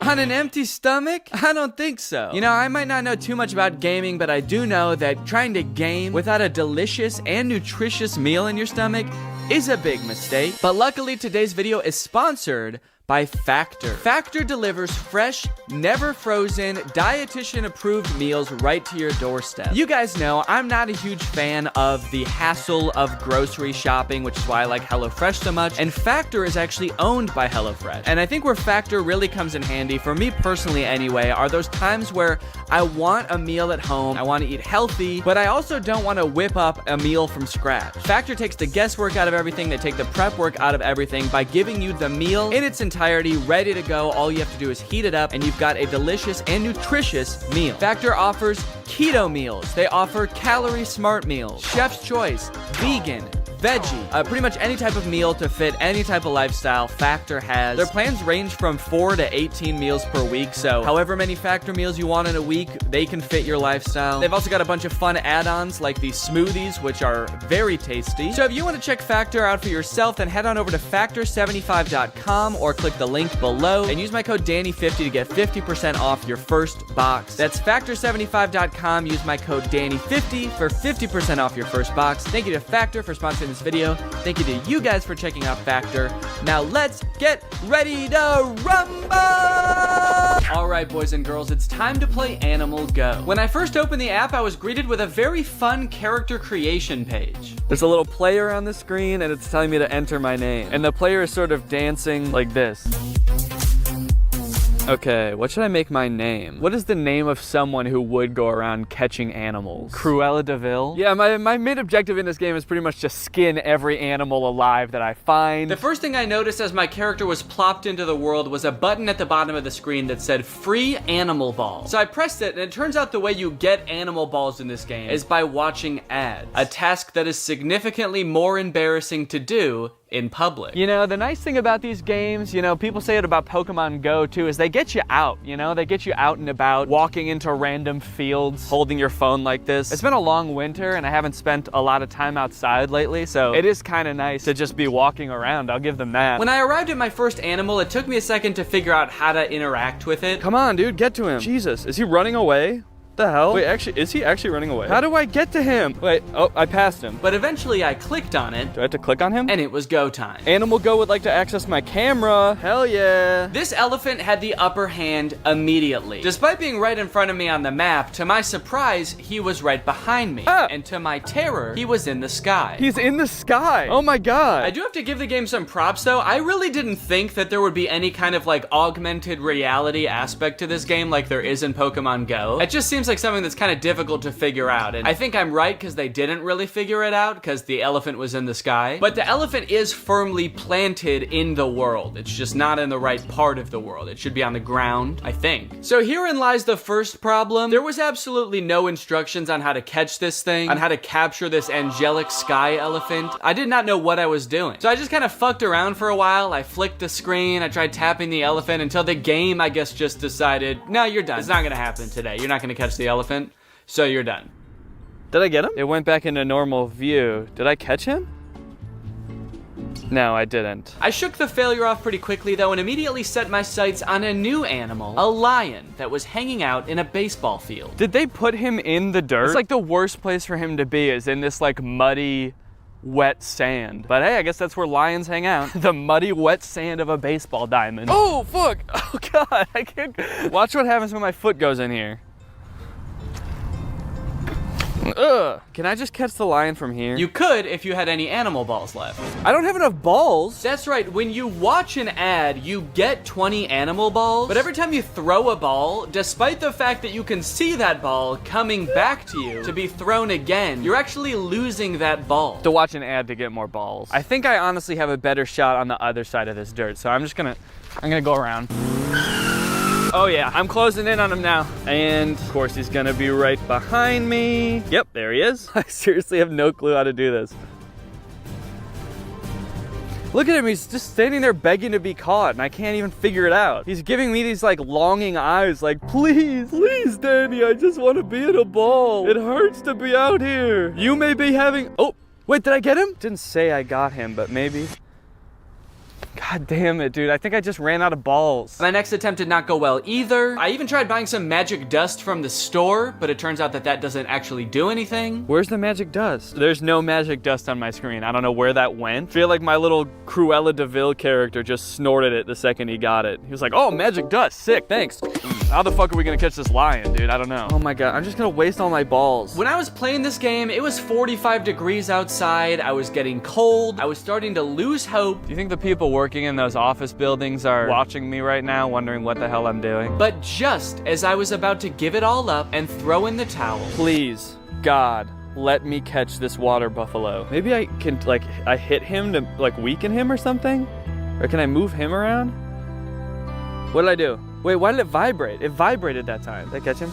Dude, I got a Bakoko! Needless to say, I was pretty much on cloud 9 after catching my first animal, but don't worry, I didn't get too cocky. Because I actually had no idea how I did that, and I couldn't do it again. I could not replicate my success. To the point that for the remaining half hour I spent at this park playing this game, I could not catch a single other animal. Touch, touch, touch, touch, touch, touch, touch. No, okay, that didn't work that time. There's one right here. There's another Bakoko, I think. Tap, tap, tap, tap, tap, tap. Don't have any fucking balls! I don't know what it was about that Bakoko that was so eager to get caught, but the other animals did not share its sentiment. So I packed my bags, I went home, and I gave up. Until I was sitting on the couch a few nights ago, and I decided, you know what the heck, let me give this game a second shot. Let me see what animals are around my house. And immediately, I caught an El Coro, and that's when it clicked. In order to catch an animal, you have to get the ball's trajectory to peak right where the animal is. So I tried again. I caught a Libum. I was ecstatic. And after that, I was on a roll, dude. I couldn't believe it. I couldn't believe how many animals I was catching. I caught another Bakoko, a Bucarita. I evolved my elephant into an Elkadar, my lion into a Libusha. Can you believe it? Little old me owning a Libusha. Didn't think I had it in me, did you? So I think it's safe to say I've got this game pretty much down. Is it good? No. Is it fun? A little.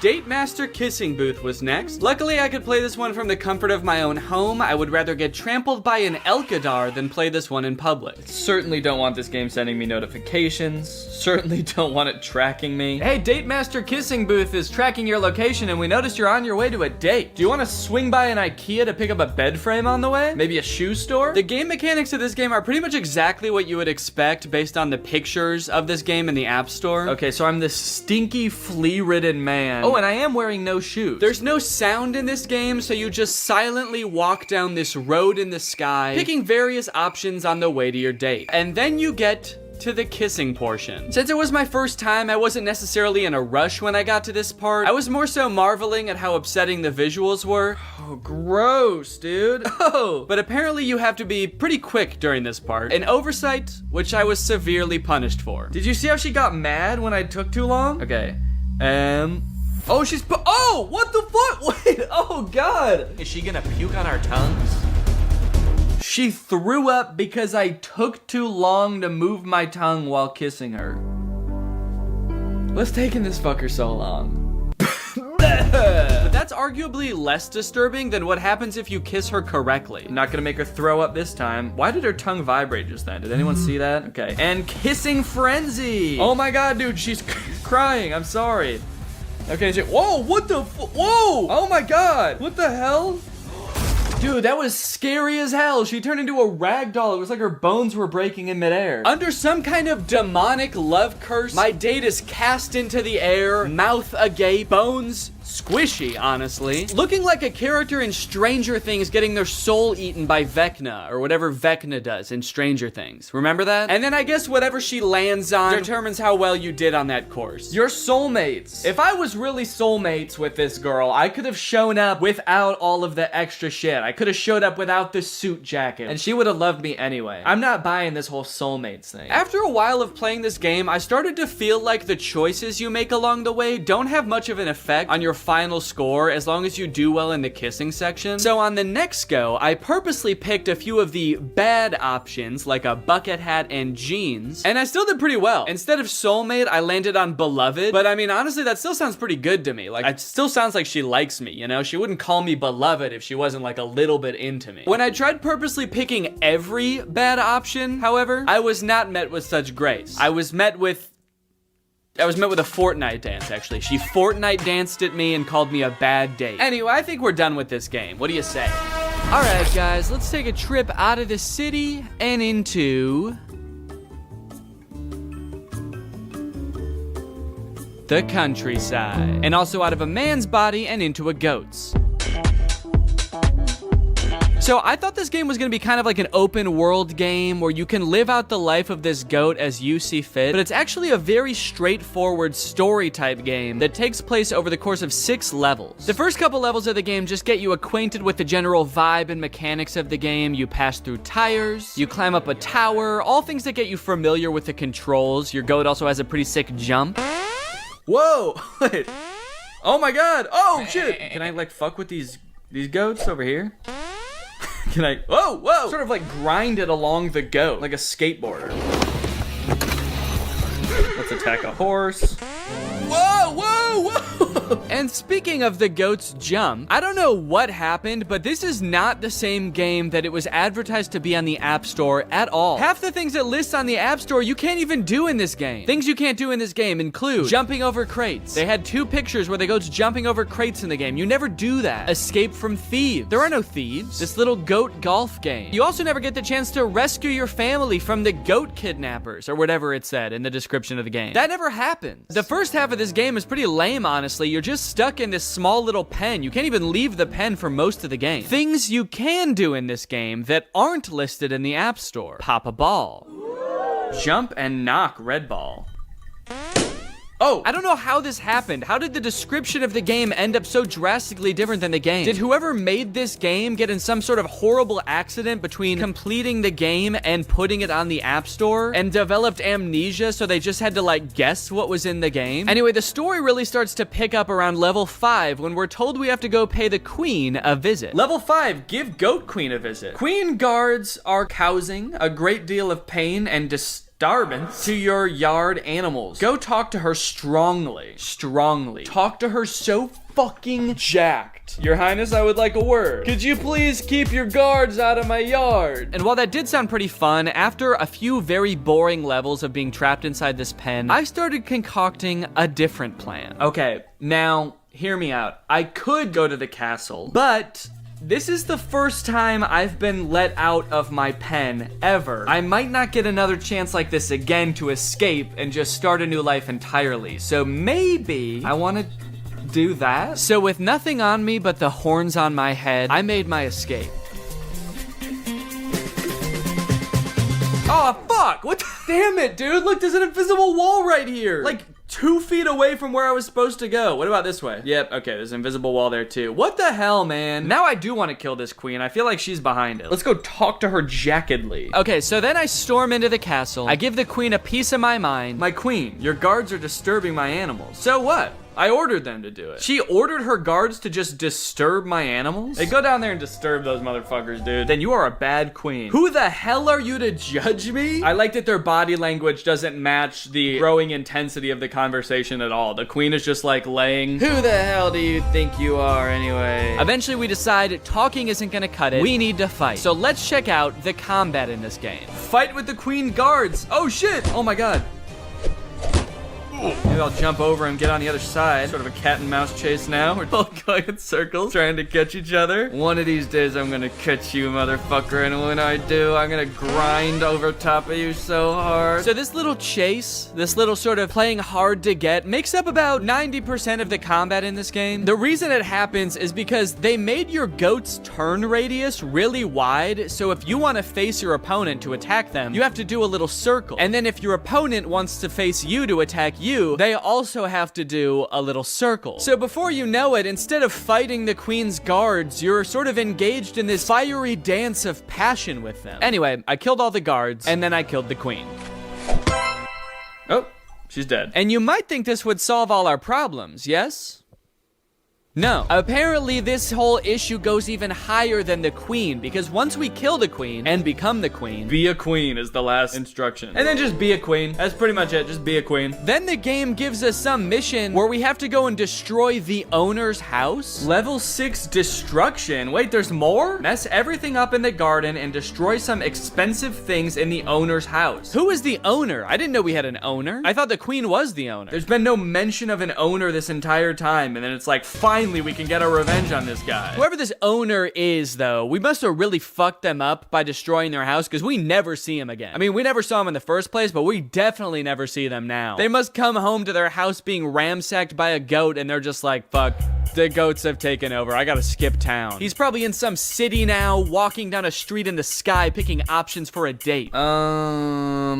Okay. Level 3, feed your family. So I already played this level. I mean, I'll do it. Don't get me wrong, I love feeding mode. After you beat the game continues to present you with levels that you already played. I think in hopes that you won't realize that you already beat the game and you'll just keep playing it over and over. So in order to avoid accidentally playing this game forever, I think it's time this goat's life comes to an end. And who better to kill it than a scary granny. Now, before I talk about scary granny contact game, I should probably say that if you don't want to get jump scared by a scary granny, then you probably shouldn't watch the rest of the video. I'm gonna do my best to not make it like super loud and startling when it happens, but Granny is a very mischievous woman. She likes to pop out when you least expect it. She's kind of a sick little freak like that, so just be warned.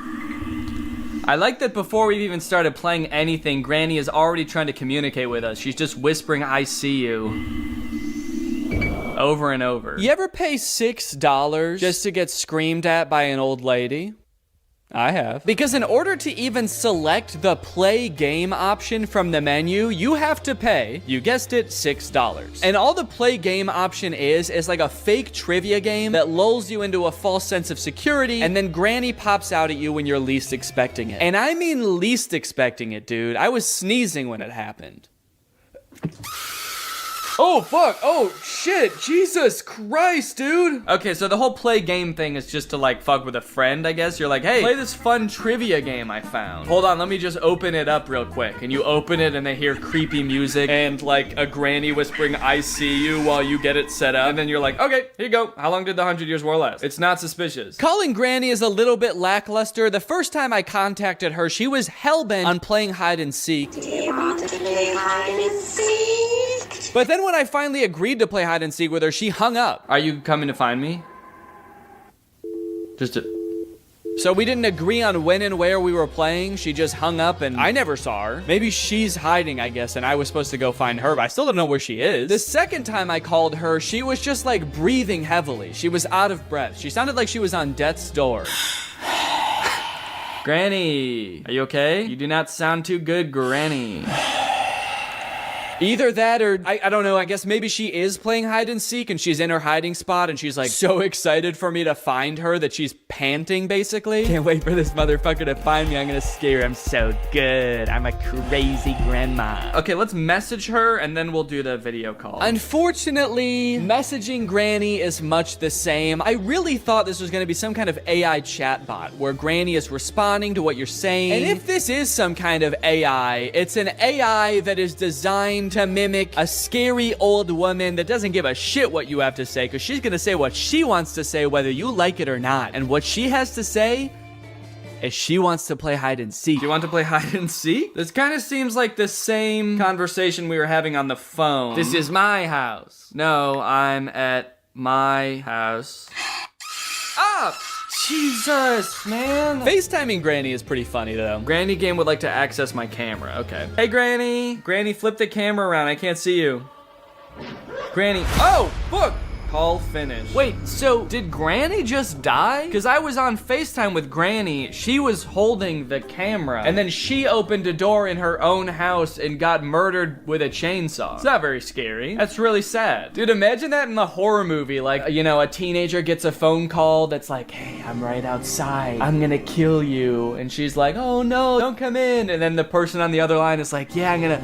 Oh, fuck. Oh, shit. Dude, I'm getting mugged. I'm getting mugged. Help. They want all my money. No. They're stabbing me. Brittany, help. They're stabbing me. All right, guys. Well, I hope you enjoyed this deep dive into the App Store. If you did and you're not subscribed yet, make sure you subscribe and turn on my notifications to join Greg. That's what I call my fan base here on YouTube. And I will see you guys very soon.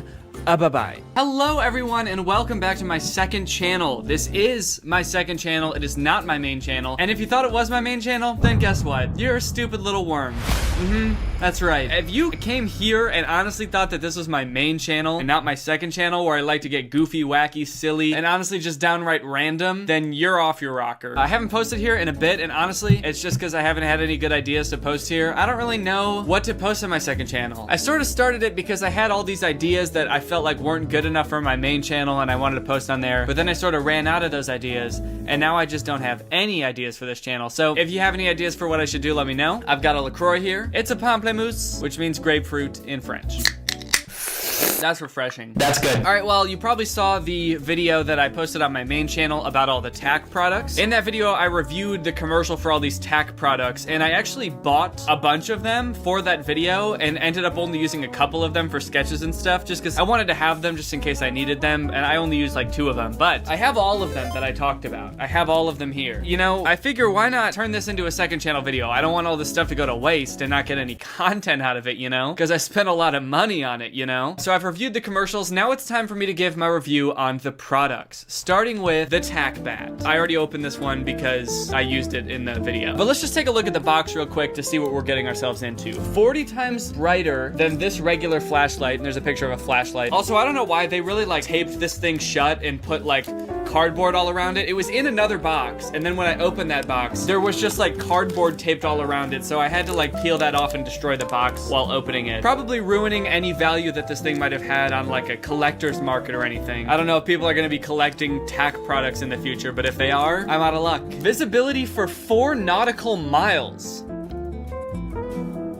That's crazy. What are nautical miles? Is that different than just regular miles? Does that mean it works underwater for 4 miles? Is this for Navy guys? Let me just Google this real quick. What are nautical miles? Okay, this says that it's 1.15 miles. So a nautical mile is actually more than a mile, if Google is correct. This can actually light more than 4 miles, which is perfect for those situations where you need to see something that's 4 miles away. Oh, and if you're wondering, yeah, this is the 12-inch edition. So we're getting crazy. And ladies and gentlemen, here it is. The tack bat, aka the attack bat. Bing. Oh yeah, it doesn't have batteries in it yet. I gotta put those in. It requires 3 AA batteries. Clink, plunk, clink. And now let's put this baby to work. I'm curious to see how bright it actually is and how good of a weapon it is. It's a tactical flashlight and a tactical bashlight that you could use in a practically brash fight. All right, let's turn this baby on and see. Ooh, wow. Okay, it looks bright. Wow, that's a cool lens flare too. Look at that. I'm gonna light up this back wall, but first, you know what? Let's test a civilian flashlight first. I'm just gonna use my phone flashlight. Pretty standard brightness. Actually, probably less than average brightness. And, okay, that's shining on the wall, but it literally doesn't look like it's doing anything. So that's what the phone flashlight does. Now let's try the tack bat. Holy moly. Jeez, dude. Okay, this thing is bright.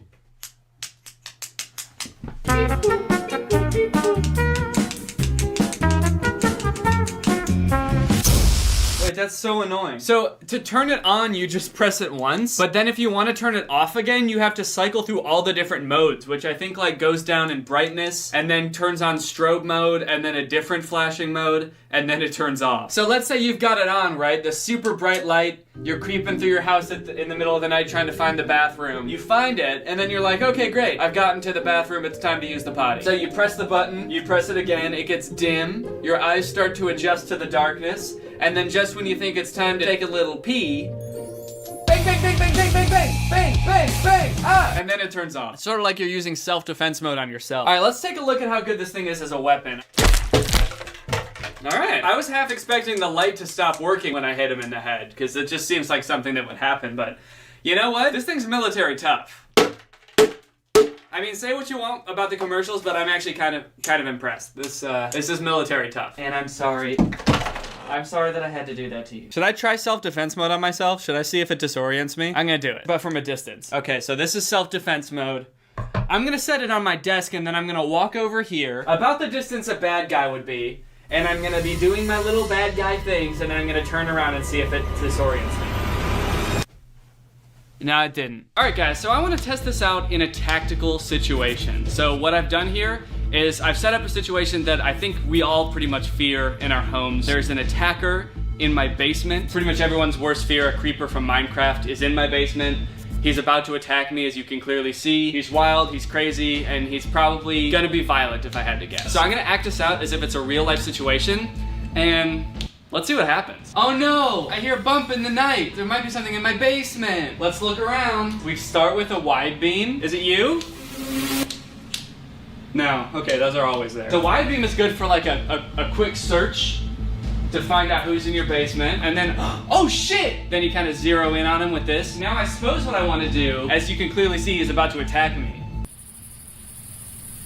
This does not look good. I suppose what the tack commercial would have me do first is try self-defense mode. In the heat of the moment, you have to get to self-defense mode really fast. Luckily, it's only 1, 2, 3 clicks away. And now I'm in self-defense mode. And actually, I can probably even focus it all on him. His retinas are probably burnt, like on fire right now if this was a real person. His eyeballs would probably be like burning in his sockets. I love that it's 3 clicks away. Like if there's really an attacker and you're like, oh shit! Okay, hold on 1 second, and haha, gotcha, motherfucker. You're dead. Or maybe you're just supposed to walk around in your house with the self-defense mode going the entire time. Is anyone in here? Hello? Now that I've stunned him, I guess now the only thing really left to do is attack him. Because it's either I attack him or he attacks me. I guess, do the stance. On your mark, get set, go! Whoa, fuck. This was on, right? Yeah, it was on. Okay. It turned off for some reason when I smacked him. But Jesus, dude, come look at this damage. All right, I'm feeling pretty good about that. But you know what? I'm still kind of worried that he's about to attack me. So. Yep.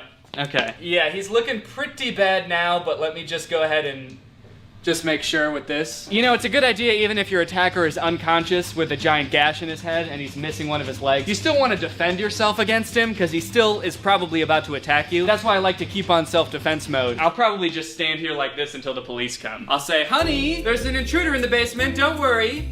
I think he's dead, but can you call the police? And then I'll probably just wait here until the police come. And I think that's pretty much it, you know? I think that's pretty much... Hey! Oh, shit. Sorry. I thought I saw him move. But I think we're good now. Thanks, TackBat. All right, well, that's the TackBat. My review? 9 out of 10. It's actually pretty good. I can tell it's made out of genuine aircraft grade aluminum or whatever, and it makes quite a beating stick.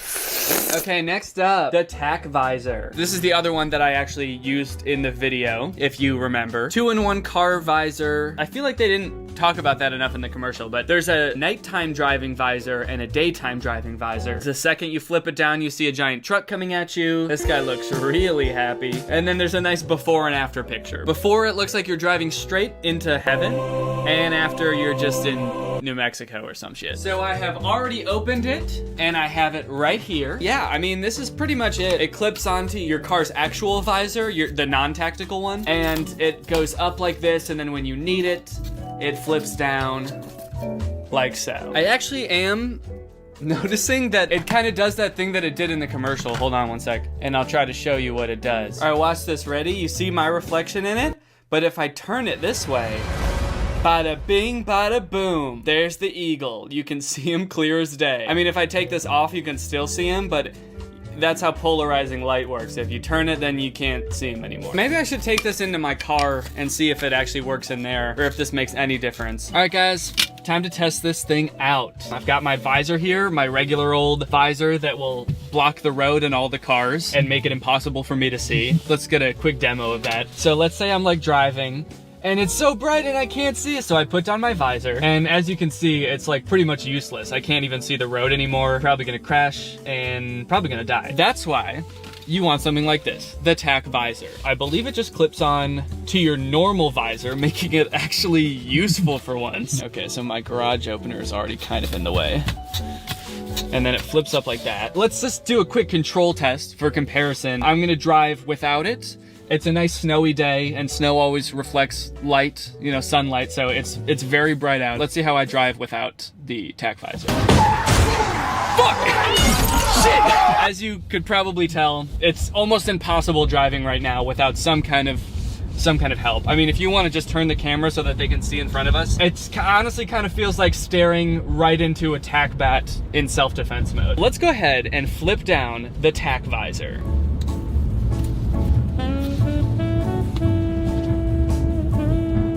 Wow. Okay, interesting.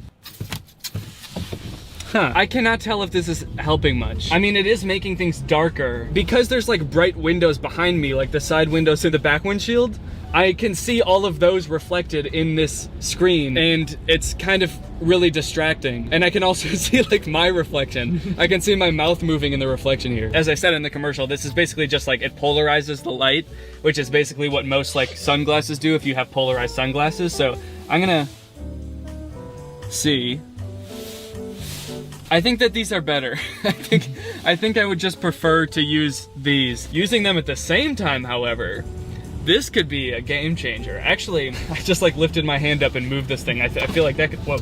I feel like that could like drastically affect your driving abilities. Now maybe you can tell a little bit better how many reflections there are. And also this is a good example right now because the car's kind of bouncing. This is like jiggling as it bounces. So not only are there like these distracting reflections of things moving behind me, but like this is also bouncing, which is making all the reflections like just go like do, do, do, do, do, do, do. One thing I will mention though, is that someone tweeted me and said that they actually have a tack visor and it's because they wear glasses. And so if they have like glasses, they can't also comfortably wear sunglasses. So that actually makes sense. If I was wearing glasses, I wouldn't want to put on sunglasses also. Tack wallet. All right, this one should be fun. They claim this to be fire resistant and bow and arrow resistant. Let's take a look. Aha.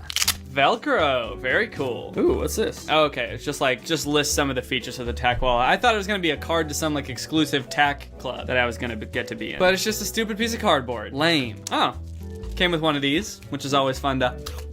And overall, I mean, this seems like a pretty fine wallet. It's got the lanyard on it, which Nick Bolton really loves, so that it won't get stolen. Oh, this only works if you're wearing a belt though, right? Because the belt has to go through it. So that's not gonna really help a boy like me. I don't wear belts often. In fact, it kind of makes a nice little loop for some sneaky little guy to come stick his finger through and just yoink. I think I'm gonna be attaching that. Okay, I don't have like a bow and arrow, but I have a pocket knife. I think this is a pretty valid way to test how resistant it is to damage. I cut through it right away. I sliced right through it. There's a slice. I actually didn't think that was gonna happen. I kind of thought that it wasn't gonna go through, but nope, I'm slicing it right through. It's not often that someone's gonna be going around stabbing your wallet, so I think you're probably good, because I was really digging in and trying to slice it. It's not like I just went like that and it sliced.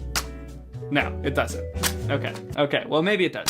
But yeah, okay, it does if I go like that. How often does that really happen? The only time you have to worry about that is if you fall into like an industrial meat slicer, and the only reason you would need your wallet to survive is so that the police can identify your mangled corpse. Overall, I'm gonna give this like a 3 out of 10 because it's not a very nice looking wallet. It's not sleek. Honestly, it's not very tactical looking. I mean, it's got like Velcro, which is, I believe, generally understood to be like the worst thing a wallet could have by anyone who's anyone. I'm not super crazy about it. It didn't even hold up to the stabby stab very well. I feel like if I was wearing this in my breast pocket and a bad guy came up and started stabbing me, I don't even think it would protect my precious heart. And if you can't even protect my heart, then what can you do? Okay, it's tack shaver time. Let me just slice this open. And what do we have here? You know, I think one of the things I'm most excited about with this is seeing how well it works for Navy guys like myself. Guys who spend most of their time submerged in a swimming pool and grow big fat beards.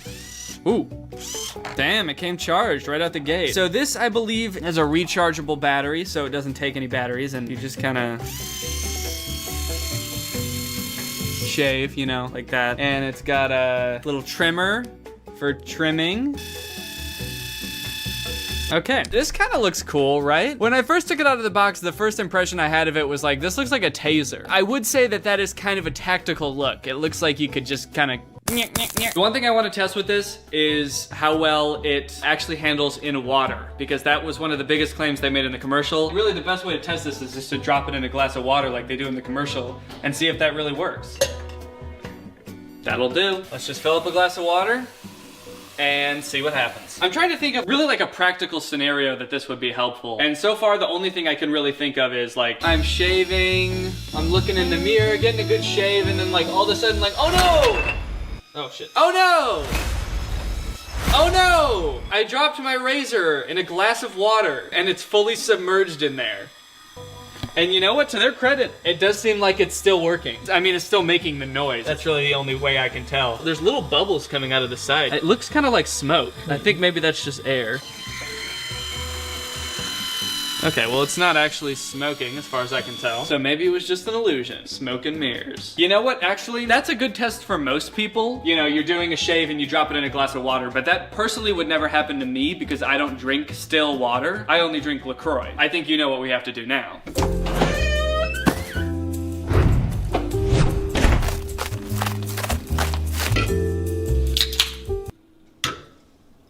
down. Now, if it can handle this, I would be pretty impressed. As we all know, sparkling water is much more violent than regular water. Okay, so I'm shaving.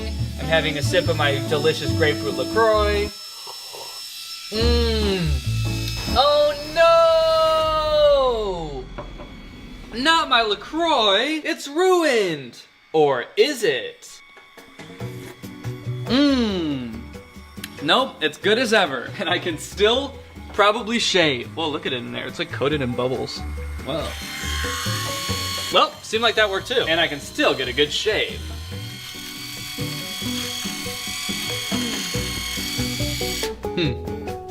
Did that shave me at all? A little bit, I think. Okay.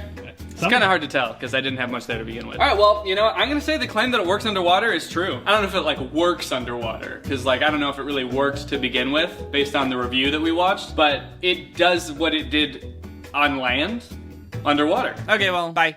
Hello, Greg. Why are movie studios making bad movies on purpose? I swear to God they are. I'm sure most of us by now have seen clips from the new Pinocchio movie. Father, when can I leave to be on my own? And that had me pretty skeptical, honestly. You're trying to tell me they made it and they were like, the main selling point of this movie is that it will be good? No chance. And now I've recently seen people talking about this movie, Marmaduke. It's about a cartoon dog, voiced by Pete Davidson. It has 0% on Rotten Tomatoes. I've watched it, and it is in fact the worst movie you'll see this year. And it just really seems like they're trying to make bad movies on purpose. This movie is just heinous. It feels like Netflix just like fed an AI a bunch of scripts of bad movies until it spat out Marmaduke. This movie is not good at all. I think it has 0 redeeming qualities, actually. There's nothing good in this movie. I would even give it a negative score if I could. I like that I said that as if there's something stopping me. I'm my own entity. I'm not limited. I don't have a boss telling me I have to give it a positive score. I'm gonna give it a -6 out of 10. Begin with a narration from Pete Davidson himself, who could not sound less interested in explaining the exposition of this movie. Marmaduke was some fucking dog, dude. I don't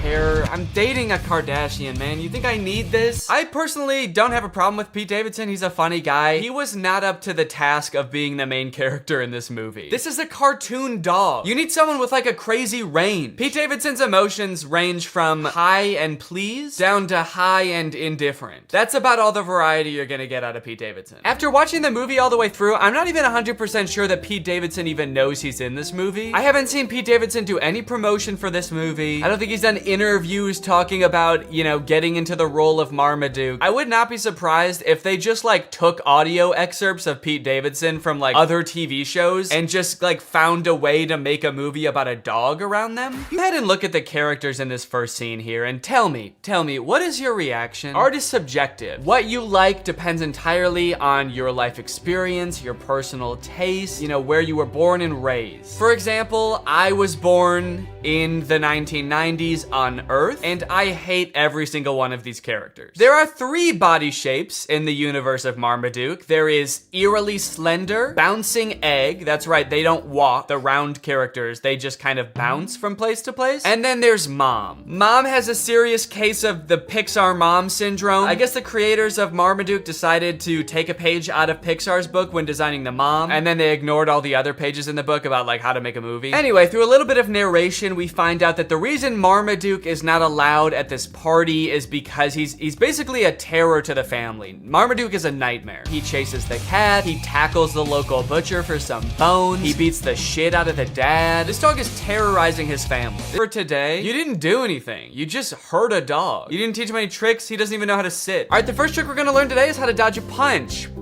Okay, it looks like you didn't get it today, but we'll try again tomorrow, okay, buddy? Anyway, I guess after showing Marmaduke how violent he is and all of his like cool martial arts skills, Marmaduke is like, wait, actually maybe I do want to get trained by this guy. And they make it seem like it's because like Marmaduke is so impressed. I personally think it's because Marmaduke is so scared. He does agree to finally be trained. So cue Marmaduke getting trained montage. Or sorry, Marmaduke getting tortured montage.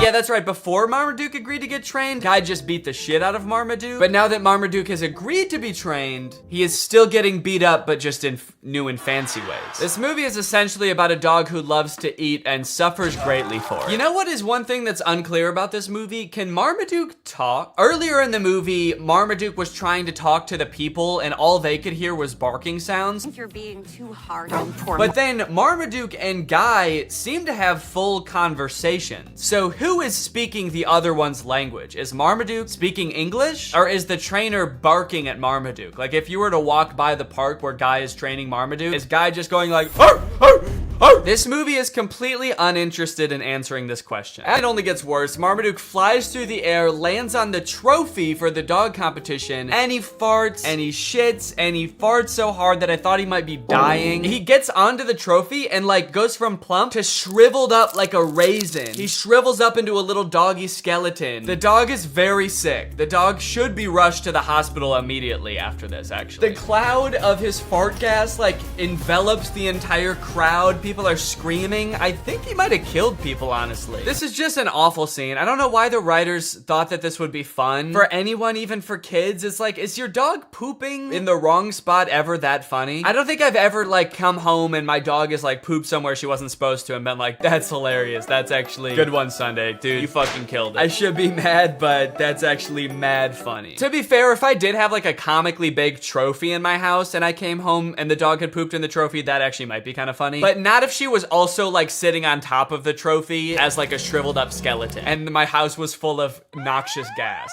That was a disgrace. Not So Great Dane is actually a pretty light roast considering Marmaduke just like detonated a chemical weapon at a dog show. You sent 30 people to the hospital, Marmaduke. At least call him a shih tzu or a fartsu.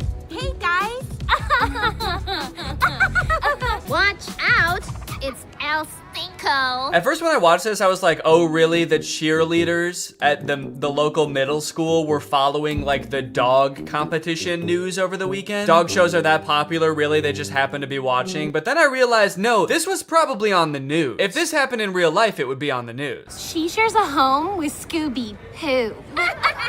Yeah, did you see the pile of dead birds? It's actually not that funny. That area is permanently off limits to all life. Anyway, Marmaduke has pretty much brought disgrace to the family. This movie's getting kind of dark. This is a really somber, like, middle section of a children's movie. He's not a loser! It just turns into Marriage Story.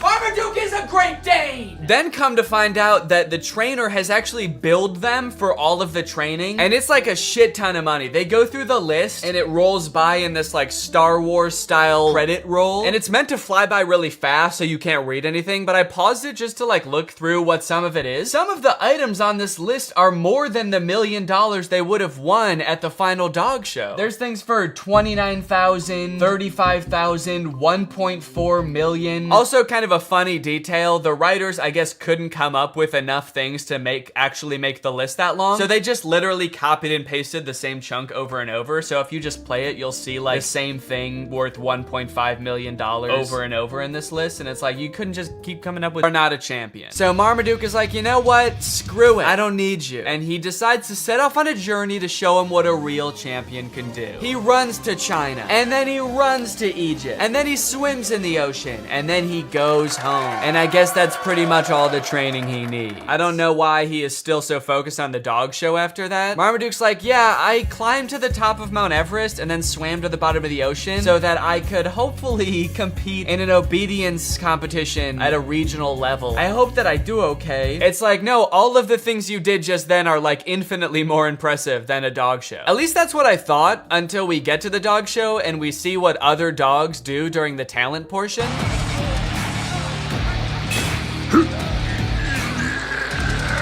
Okay, so the bulldog is winning the talent competition. The bulldog is winning the whole show. Forget about the other dogs for a second. There is no way that Marmaduke can do anything near that impressive. I know he ran around the world, but he just ran and swam. This dog lifted up a convention center. The other dog's not quite as impressive. One of the dogs dances, pretty lame. And another dog did like a half fight, half rap in like a magical bubble environment. So that was pretty cool. I didn't know there was magic in this universe. They just decided to spring that on us in the last like 20 minutes of the movie, but I just don't understand how they were able to continue the competition after the bulldog lifted up the building. If I was in the crowd, I would be on my hands and knees crying after that. I don't think that it's fair to continue the show. Okay, Zeus actually hypnotizes the crowd. That's actually pretty impressive. Yet another use of magic. I like that they're really doubling down on that in the third act of this movie. Also, I'm getting a lot of parallels from the Disney Channel original movie Zapped in this movie. Although I don't think anyone beat the shit out of a dog in that movie. Also, hang on a second. If hypnosis exists in this universe and it is like a thing that can be done effectively, why the hell did the trainer need to beat the fuck out of Marmaduke? If in this world it's possible to mentally make a dog do whatever you want, what sick thrill did Guy get out of assaulting Marmaduke? It's almost like that wasn't even training and he just, like, what if he did hypnotize him and then he was like, and now the rest of this is just for me. Anyway, it's time for Marmaduke's portion of the talent show. Now, everything else up until this point is so insane that, like, anything Marmaduke could do, even if he did something really cool, would be kind of underwhelming. But, like, even with that in mind, Marmaduke just does the dumbest shit. His boy owner gets on his back and they just, like, run around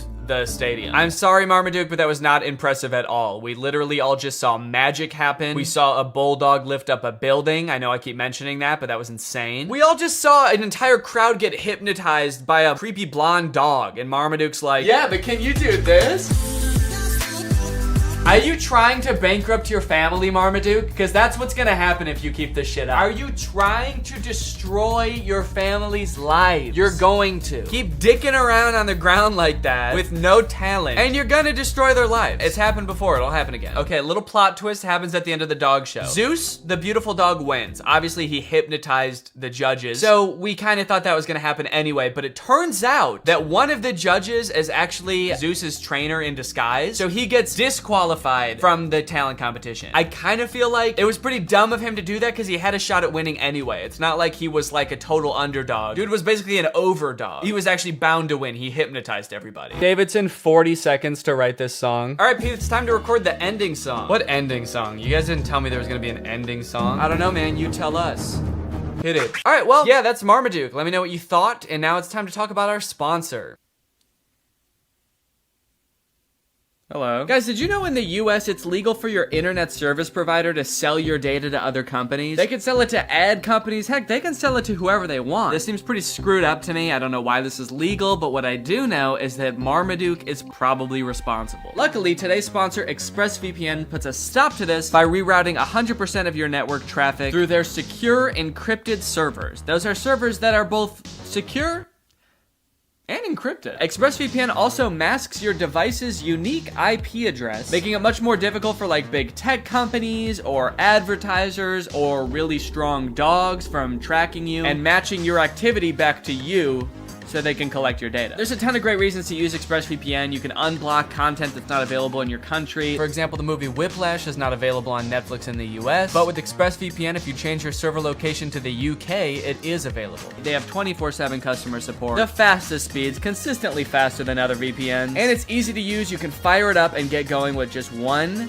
click. I've got ExpressVPN on my computer and my phone, pretty much every device that can have it in my house. So find out how you can get 3 months for free by visiting expressvpn.com/Danny Gonzalez. That's expressvpn.com/Danny Gonzalez. Thank you to ExpressVPN for sponsoring this video, and thank you to you guys for checking out our sponsor.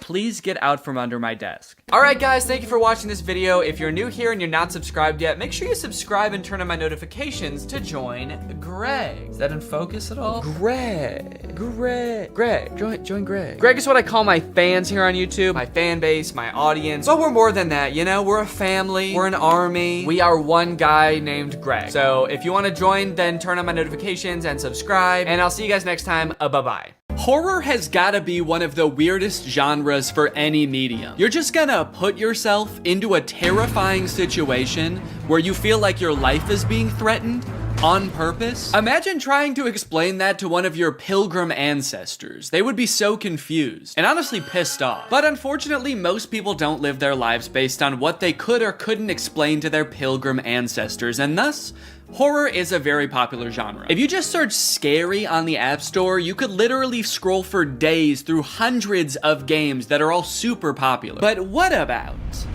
the not so popular ones. What about the horror games that nobody is playing? The ones that are supposed to be scary, but aren't. How would pilgrims feel about those? Here's one of the first games that I ever found in this niche. It's called Clown Brothers Neighbor Escape. And the little subtitle there is Time to Revenge. This game was developed by the same people as Billion Surprise Toys. Let's together revenge. Meet the new game about clown neighbor brothers who want to avenge their dead criminal clown friend. Supports 10 languages. Okay. Multilingual kings. I like it. Several years ago, you brought justice to a scary criminal clown neighbor and destroyed his house. I did? Wow, good for me, dude. I do not remember doing that. But recently, you saw that the house was restored and the clown brothers settled in it. You are sure that they want to continue the work of their colleague.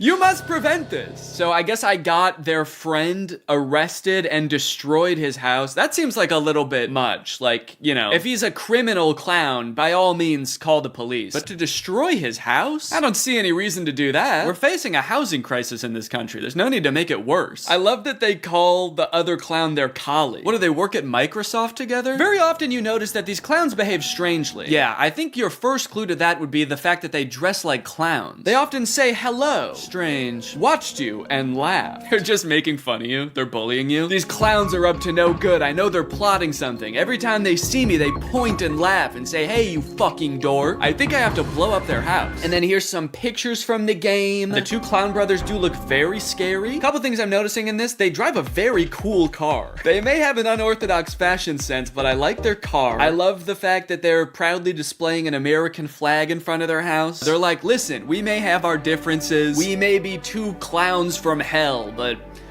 I'll be damned if this isn't the greatest nation on earth. Okay, so it looks like they're making a bomb too. So they're like clowns and terrorists. One interesting thing about clown media, whenever clowns are portrayed as scary, it's like the people who made the media forgot what clowns are. Like, they think they're a different species. Being a clown is just a job. It's not like something you intrinsically are. I feel like whoever made this game thinks that clowns are like a type of monster. Really, all I'm getting from the game is that the clowns are often feet away from you and staring directly at you. Seems like that's most of what's going on here. Surprisingly though, even though this game only has 21 ratings, it has a 4.4 on the App Store. Based on the pictures, I'm curious to see how that's possible, so I'm gonna go ahead and download this game. Okay, next game, Baby Kids in Scary House 2. Now, when I came across this game, I was like, oh, this looks funny, but I shouldn't play the sequel, I should try to play the original. So I searched Baby Kids in Scary House. And the first game that comes up is Baby Kids in Scary House 2, and the original is nowhere to be found. Now, there is a very popular game called The Baby in Yellow, which I think this game is a knockoff of. And I'm almost curious if this game is trying to pretend to be the sequel to that game. Actually, if you look at the developer's page, there is no Scary Baby Kids in House. There's just 2 and 3. There's Baby Girl in Yellow House. I guess we're just starting on number 2. This chapter 2 contains 2 night stories. During the first night, you will have to manage a horrific clown girl. Very professional language in this one, just like the last one. You will have to manage your scary clown girl colleague. She's not getting her reports turned in on time. You're gonna have to place her on administrative leave until we get this figured out. Exciting surprises are waiting for you. During the second night, you will have to manage 2 babies. Uh-oh. The clown girl and her terrific sister. What do they mean by that? Okay, one girl is scary, but her sister is honestly awesome. We get along great, and we are both creeped out by her sister. Okay, so I think I know which one is the clown girl, and so by default, this one on the left must be the terrific sister.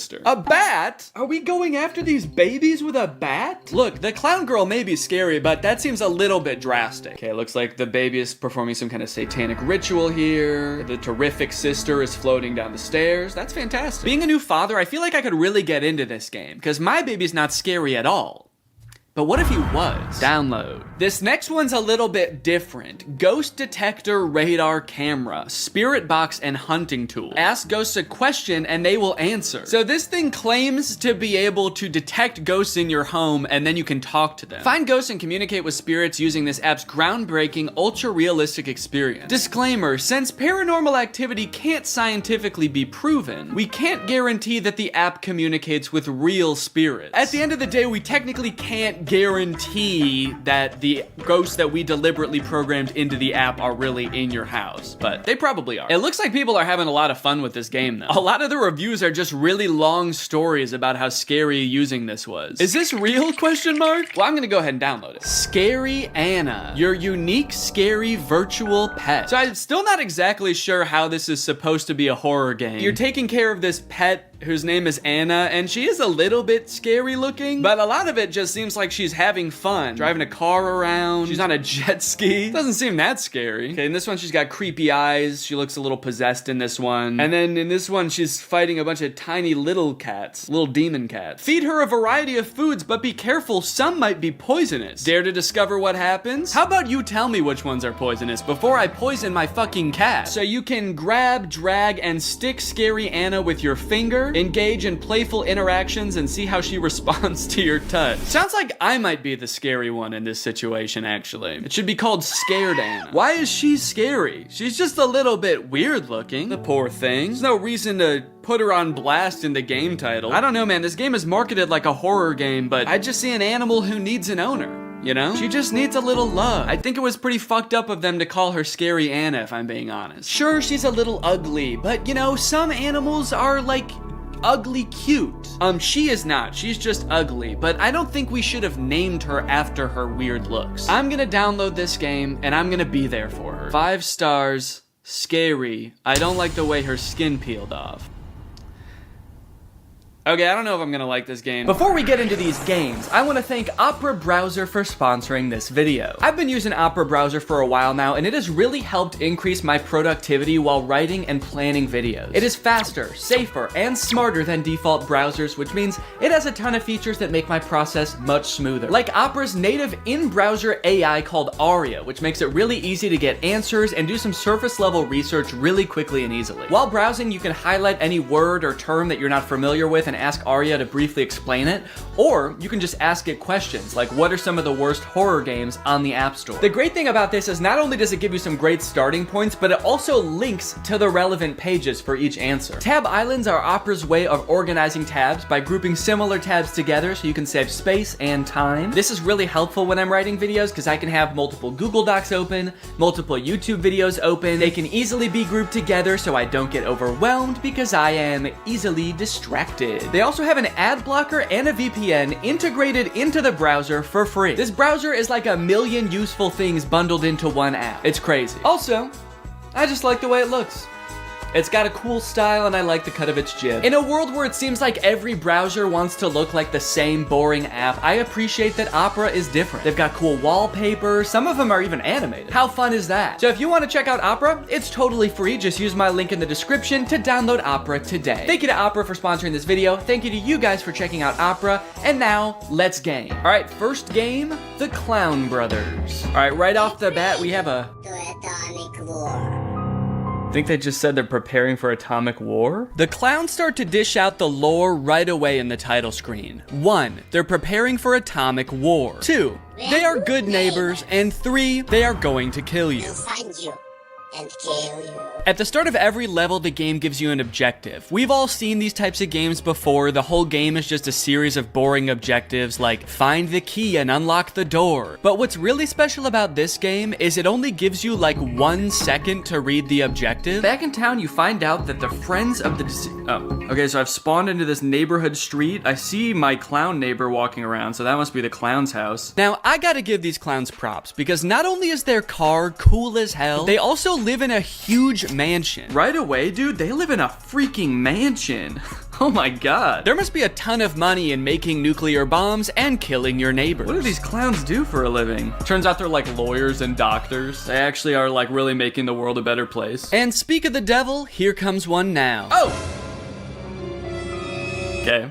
I thought he was gonna kill me. He just came up and stood like this. I mean, pretty scary thing for your neighbor to do, but for your Russian spy terrorist clown neighbor, all things considered, not that bad. Every time you die in this game, of course you get an annoying ad, but I recently learned a cool little trick. If you turn off Wi-Fi and use airplane mode, the ads can't load, which makes this game way less annoying. I'm still getting an ad, but it's for nothing. And this worked for a while, but eventually I did somehow get an ad again. How did this ad load? I have Wi-Fi and airplane mode turned off. How did I get an ad? Are some ads just baked into the game? Mysterious indeed. What are these clowns hiding, and what does it have to do with Chicago's best party tents? Okay, can I read this time? Back in town, you find out that, shit. Eventually, I figured out the first mission was to find a green key and a gray key and unlock a special room. The problem being, this house is fucking gigantic. And no offense to these clowns and their interior decorating prowess, but every room looks exactly the same. So I spent like a half an hour walking from room to room, not sure where I was, which rooms I had already explored. I might have been walking back and forth between the same 2 rooms for like 15 minutes, to be honest. Oh!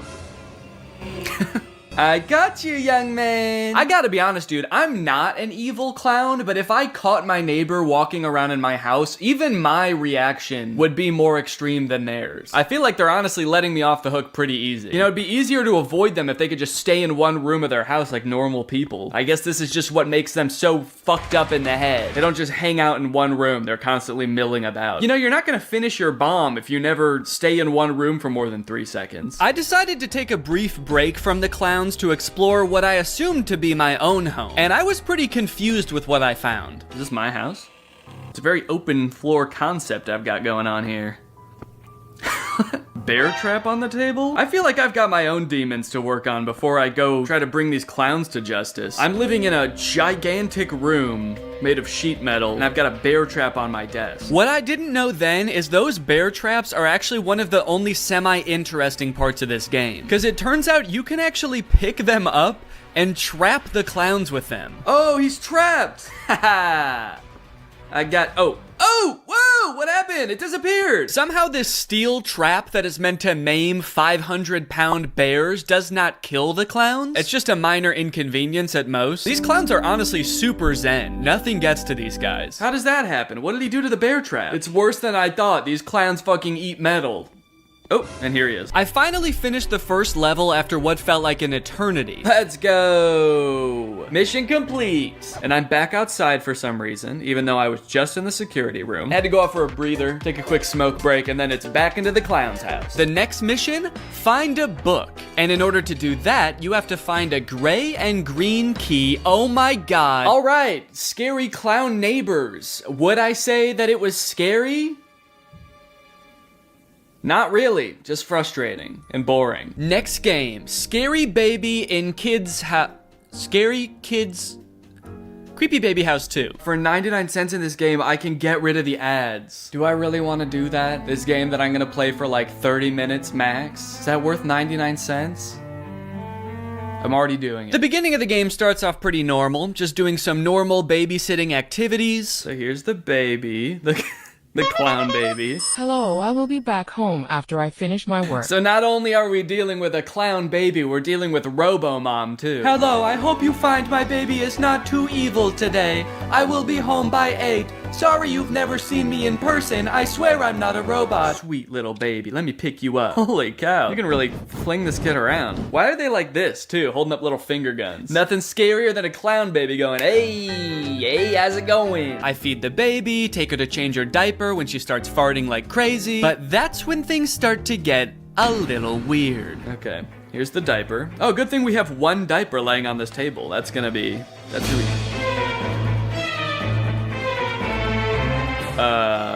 What happened to the baby? Did the baby turn into a tiger? Where'd you go? Oh!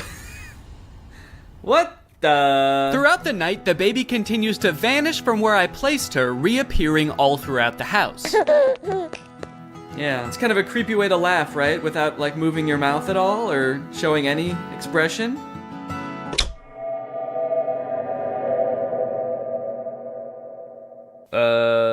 So that's kind of weird. This makes it seem like the tiger's actually the evil one. Is it the tiger doing all this actually? Because his eyes were glowing. To answer my own question, yes. To my surprise, this game that I thought was about a scary clown baby turned out to actually be about these possessed tiger dolls, of which there are many. New diaper. Hey, come back! They keep moving the baby, they set things on fire. The baby seems to be just as upset about them as I do. And I guess they're kind of scary, but like, this game was supposed to be about the babies being evil. Did the developers forget what their own game was about? Why did they make the baby this creepy clown baby if she's not even evil? She just happens to dress like that? I guess it just goes to show that you can't judge a book by its cover. No, find a weapon? It's nice that they're giving me time to do this. Giving me time to slowly saunter around the house and find a weapon. Hit. Hit. They really don't put up much of a fight. This is it's easier than I thought, actually. I was kind of disappointed they didn't put up a fight. They were kind of scary earlier, but the second I picked up the bat, they just accepted their fate and let me kill all of them. Oh no. Dude, what are you guys doing to my baby? What did you do to her? Sweetie, did they make you evil? What do you get out of this? Pick up baby and play games on computer. I don't know if that is like the best course of action after what just happened, but okay. And with that, I pretty much gave up any hope of this game scaring me. Just like every mission-based game, this game got pretty repetitive, and even the clown girl's terrific sister showing up didn't add much pizzazz to the game. In fact, she was actually kind of rude. Don't look at me like that. I've had a really rough night. Sorry if it took me a few extra seconds to feed you, but I don't know if you noticed, the house is under demonic control right now, so cut me some slack, okay? Was it scary? There were a few parts that made me a little bit spooked. I feel like it might be as scary as it's gonna get in this game. I'm gonna give it a thumb sideways and say, Now it's time for the dreaded ghost detector app. Now guys, I'm no stranger to ghost hunting, alright? I've done it before. I've tried talking to ghosts. So far, it hasn't really worked. I've been a little bit scared by it, but I've never done it at my own house. If I find a scary enough ghost in here, I might have to move. Now, I have no evidence right now that my house is haunted. As far as I know, nobody's ever been murdered here. Nobody's ever died with unfinished business here. I actually made sure with the realtor when I bought this house that everyone who's ever died here had finished their business. You must affirm that you have reviewed our privacy policy. Let me go ahead and check that out, actually. The privacy policy is like, you acknowledge that we have the right to place real ghosts in your house, and start. Upgrade recommended. It already wants me to upgrade to pro. Okay, great. Ask more than 5 questions per ghost, access to all ghost stories, more ghosts added regularly. Well, why the fuck would I want that? More ghosts added to my house? Let's go ahead and try without for now. Walk around slowly to detect entities. After just a minute of panning my camera around, my first paranormal entity burst onto the scene. Ghost signal acquired. Oh! Okay. We've got a ghost standing over there, and it's actually like interacting with, that's kind of weird. Signal lost. It's gone. It didn't like that. Didn't like being tickled. I guess I have to be a little bit more polite to the ghost when it comes around next time. Let's see. Ah! Yo! Okay, now I gotta act quickly. Okay, so tickle, tickle, tickle. And now I'm gonna ask it a question. What is your name? Are you male or female? What kind of entity are you? Are you good or evil? Let's just go ahead and ask, what kind of entity are you? Okay, there's translating. I guess you'd call me a ghost. Okay. Yeah, I figured that because this is a ghost detector app. Why are you just frozen in place like this? Is this some kind of pose you're doing? Are you posing for a picture? This is a video. It's an app. Let's go ahead and ask you another question.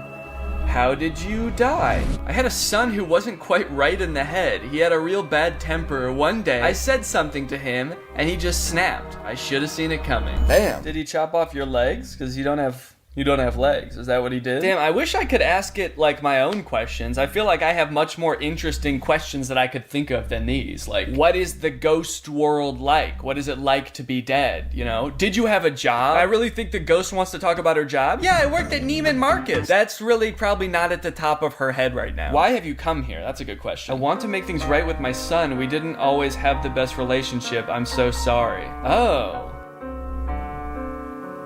Okay. Well, I don't know what to tell you about that. Never met your son. I don't think I know your son. He definitely doesn't live here because it's just me and my wife and my son. And I'm not your son. So that takes care of all the sons here. I think you might be haunting the wrong house, actually. Can I say that? Where did you live? Yeah, where did you live? Did you live here? Columbus, Ohio? What? Why are you here? Did I summon you all the way from Columbus? Sorry, I thought...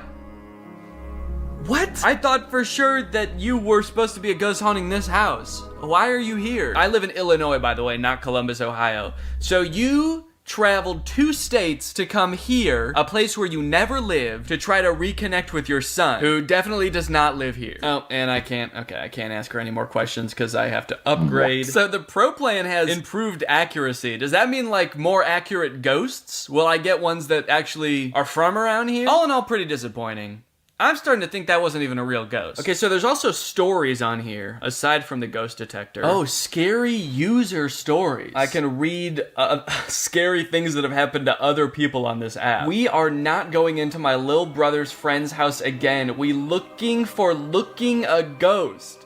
It was evil. I just saw Bert, named Old Good Man. He was born on year 1810, but I think that it is not much scary app. It's just funny. I saw this old dead guy, just pretty funny, honestly. He got murdered by his son. He's just here to reconnect with him. It's just kind of funny, just goofy stuff. But I am thinking about it, that it was real or fake if it is real, so I'm very sad about Bert's death. Okay, well at least, you know, they're offering their condolences to Bert. People don't talk about how sad ghosts are. People just make them seem scary, but it is sad that they die. I feel like we don't talk about that enough. Is this for kids? Because I am a kid, okay? I just wanted to see if my great-grandpa is a ghost. I miss him so much. Oh, dude. That's just kind of sad. That just makes me feel sad. They just wanted to see if their great-grandpa was still here, and they probably opened up the app and saw some ghost like... I decided to walk around to see if I could find ghosts in other corners of the room, and to my surprise, it turned out there was a ghost right where I was sitting the whole time. So it turns out there's a ghost actually right where I'm sitting. Strangely though, this ghost didn't appear on the minimap, and I also couldn't click on it to interact with it. Okay, I don't know what this is supposed to be. Hello? Because it hasn't said like entity detected or anything. Does the app not know that this thing is here? This ghost is just going rogue. Bert? Alright, well, was ghost detector camera scary? No. It was kind of just sad. Alright, it's the next day. Let's play Scary Anna. Scary Anna would like to access the microphone. Uh-oh. Do I get to talk to Scary Anna? Allow. Okay. Wow, no. Hello? Hello? Okay, she talks back, that's cool. Okay, she talks back, that's cool. So interesting, there's no menu screen or anything. You just get plopped right into the game face to face with this cat. And I will say, you know what, she is scary actually. She is a scary pet, I'll give her that. So I have to buy food at the store. I'm moving my finger on the screen, she's following it around with her creepy bloodshot eyes. What happened to this cat? I bought little Anna some chips, some chicken wings, and I fed them to her, and look at her, she is looking better already. I am doing a great job and being a great pet owner. Wants me to buy more food at the store. Oh, what? Oh my god, wait, I'm dragging her around. Yo, what the fuck? Oh my god, that's so violent. Anna, I'm sorry, I didn't know I was gonna do that. That was really uncalled for. I'm not gonna do that anymore, okay? In fact, let's go ahead and wash you off. Maybe we can take a bath. Maybe you'll look less scary when you're clean. You do look a little less scary. Look at you. Oh, that filled up your little toilet meter. Okay, maybe now we need to go to sleep. Definitely not how I was expecting you to sleep, but okay. Anna becomes a little bit less scary with each new task that you complete for her, proving my theory that she just needed a loving owner correct. To increase Anna's happiness, there are 3 games you can have her play. There's Mortal Anna, in which Anna battles an onslaught of scary Juans in a coliseum. Oh shit. Why is this game actually kind of good? This fighting actually feels like a real video game. It like goes into slow-mo when you kill a Juan and everything. This, for whatever reason, makes Anna ecstatic. She is a bloodthirsty monster and loves killing her some Juans. Then there's Hill Climber and Wave Race. Woo!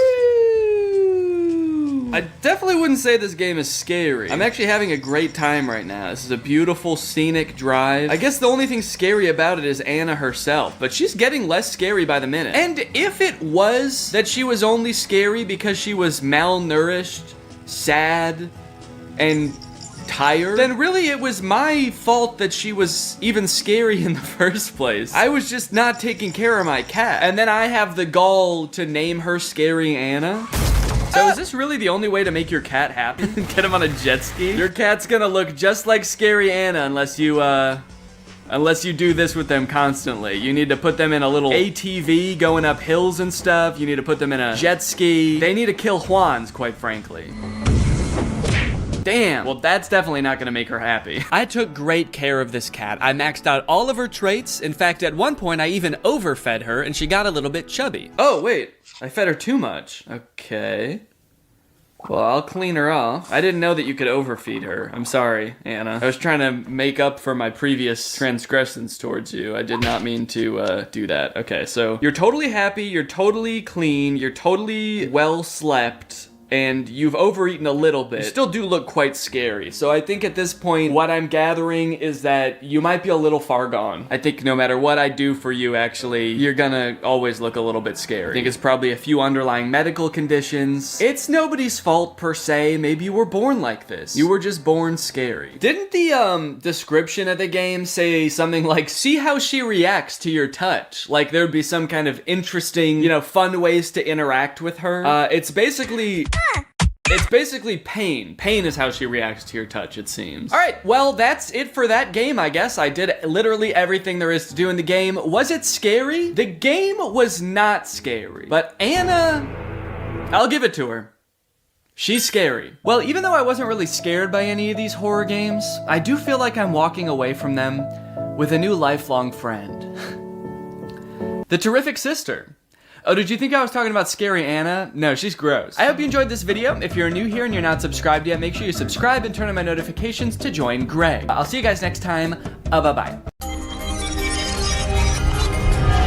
What's up, Greg? It's me, Danny, back with another episode of Trust No One. Because the government's out to get ya, NASA's out to get ya, the NSA's out to get ya, and your sorry ass better believe that I'm out to get ya. Conspiracy theories seem to be like all the rage nowadays. I've seen so many YouTubers talking about conspiracy theories. I feel like because the internet has brought so many different groups of people closer together, it's very easy to find people who are also insane and believe in the same conspiracy theories as you do, and that allows these theories to grow and thrive on the internet.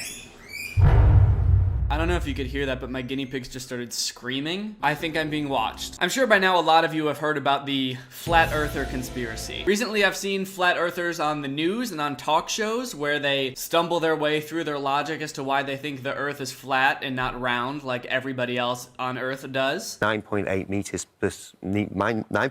per squared.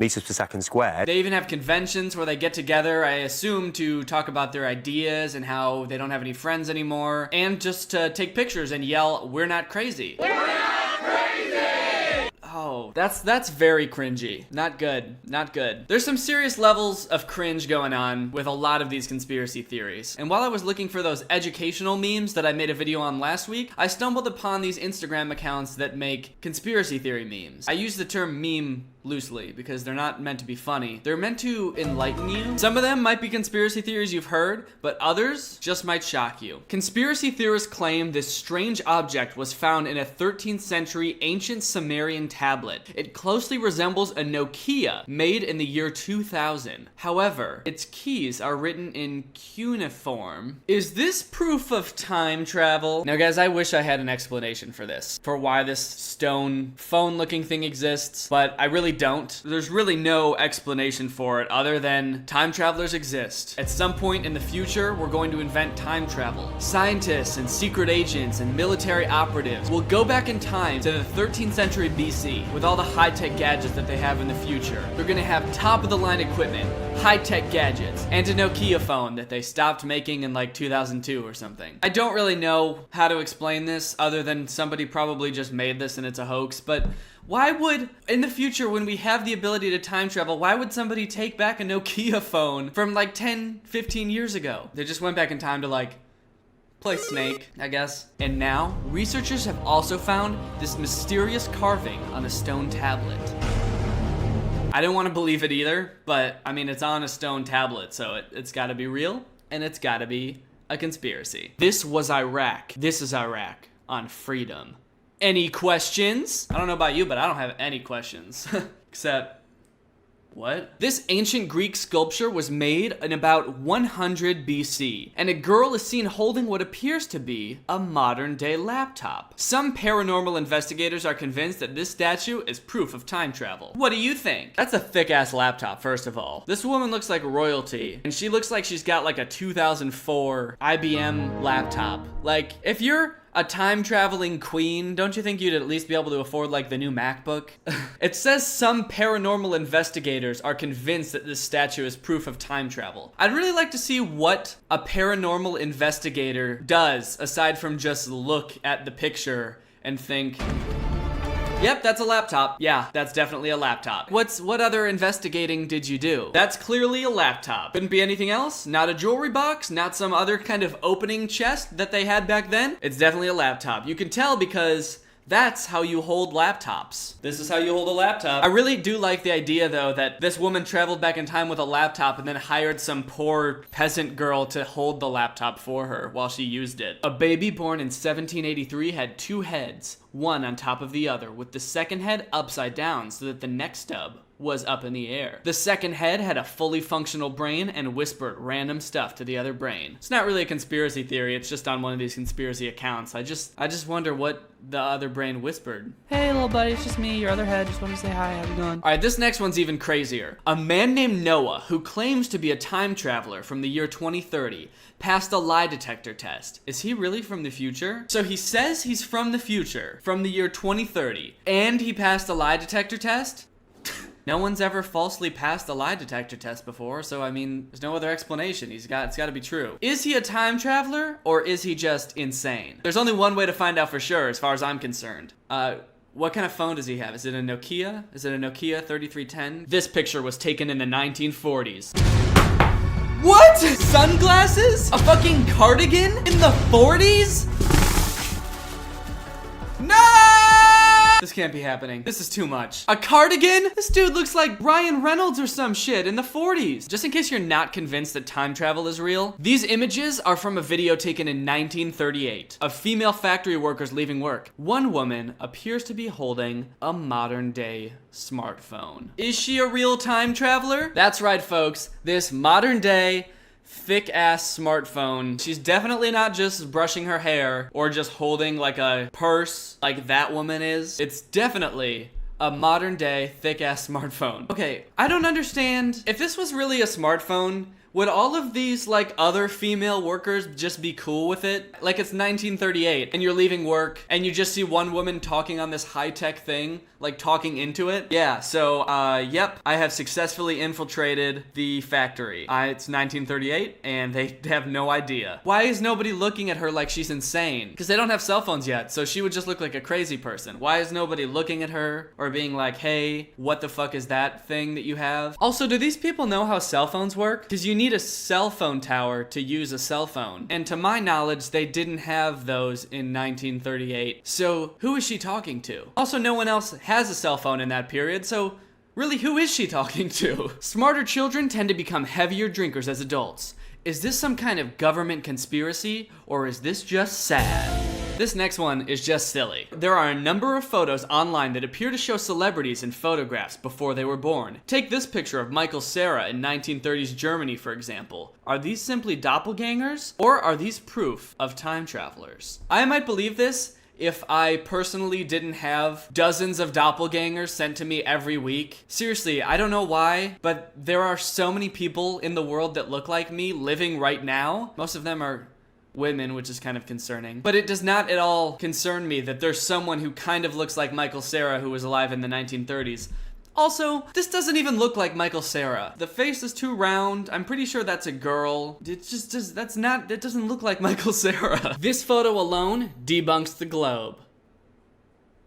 No, it doesn't. This modern-day Swiss watch was found in a 400-year-old sealed Ming Dynasty tomb. The find baffled archaeologists. Is this proof of time travel? I like how they asked that after every single one. Is this proof of time travel? Like they're scraping the bottom of the barrel just trying to come up with anything. Okay, how about this one? Is this proof of time travel? How about this? It's a watch! Oh, damn. Time travelers are showing up to the 1600s iced the fuck out with a Rolex on their wrist? God damn. Oh! There's only one explanation for this. Time travel exists. There's time travelers from the future. They have very small wrists, but they're absolutely iced out. I'm talking chains, rolly on the wrist, probably grills, the whole 9 yards. And it totally isn't just a ring. A lot of these are time travel centric, admittedly. Like this one, a woman claiming to be a time traveler showed us this picture, which she claims was taken on Mars in the year 3812, and it shows what appeared to be a city on the red planet. I'm sorry, but this is irrefutable evidence. This woman, wearing modern day clothes, with a chipped nail, is walking around modern day Earth with a picture of Mars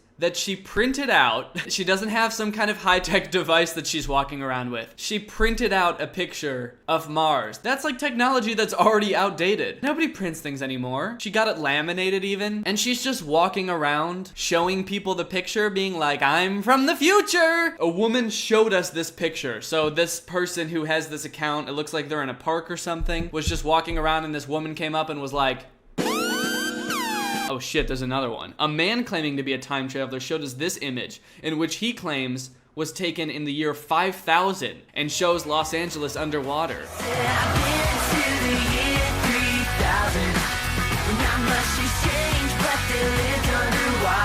Okay, were these two time travelers just walking around in a park together? So this is a picture that is definitely not photoshopped of Los Angeles underwater. Could this be the evidence we needed to finally convince the world that climate change is real? The future is fucked! It sure is. Government. Check any dictionary and you will find that govern means control. And mental, means mind. Therefore, government means mind control. No! Think about it. They wouldn't call it mind control if it wasn't mind control. Conspiracy theories like these that are like the answer is hidden in plain sight just confuse me so much, because it's like, if the government was going to try to control your mind, why would they name it like, so we don't want people to know that we're controlling their minds, right? Well, how about the name mind control? Like, why would they make it so easy to figure out the puzzle? It's like those things where you see like the dollar bill and it's like, look, if you fold it this way, it's an eye. And the pyramid, if you count the number of things on all the stuff, then you get 9/11. It's like, why would they make a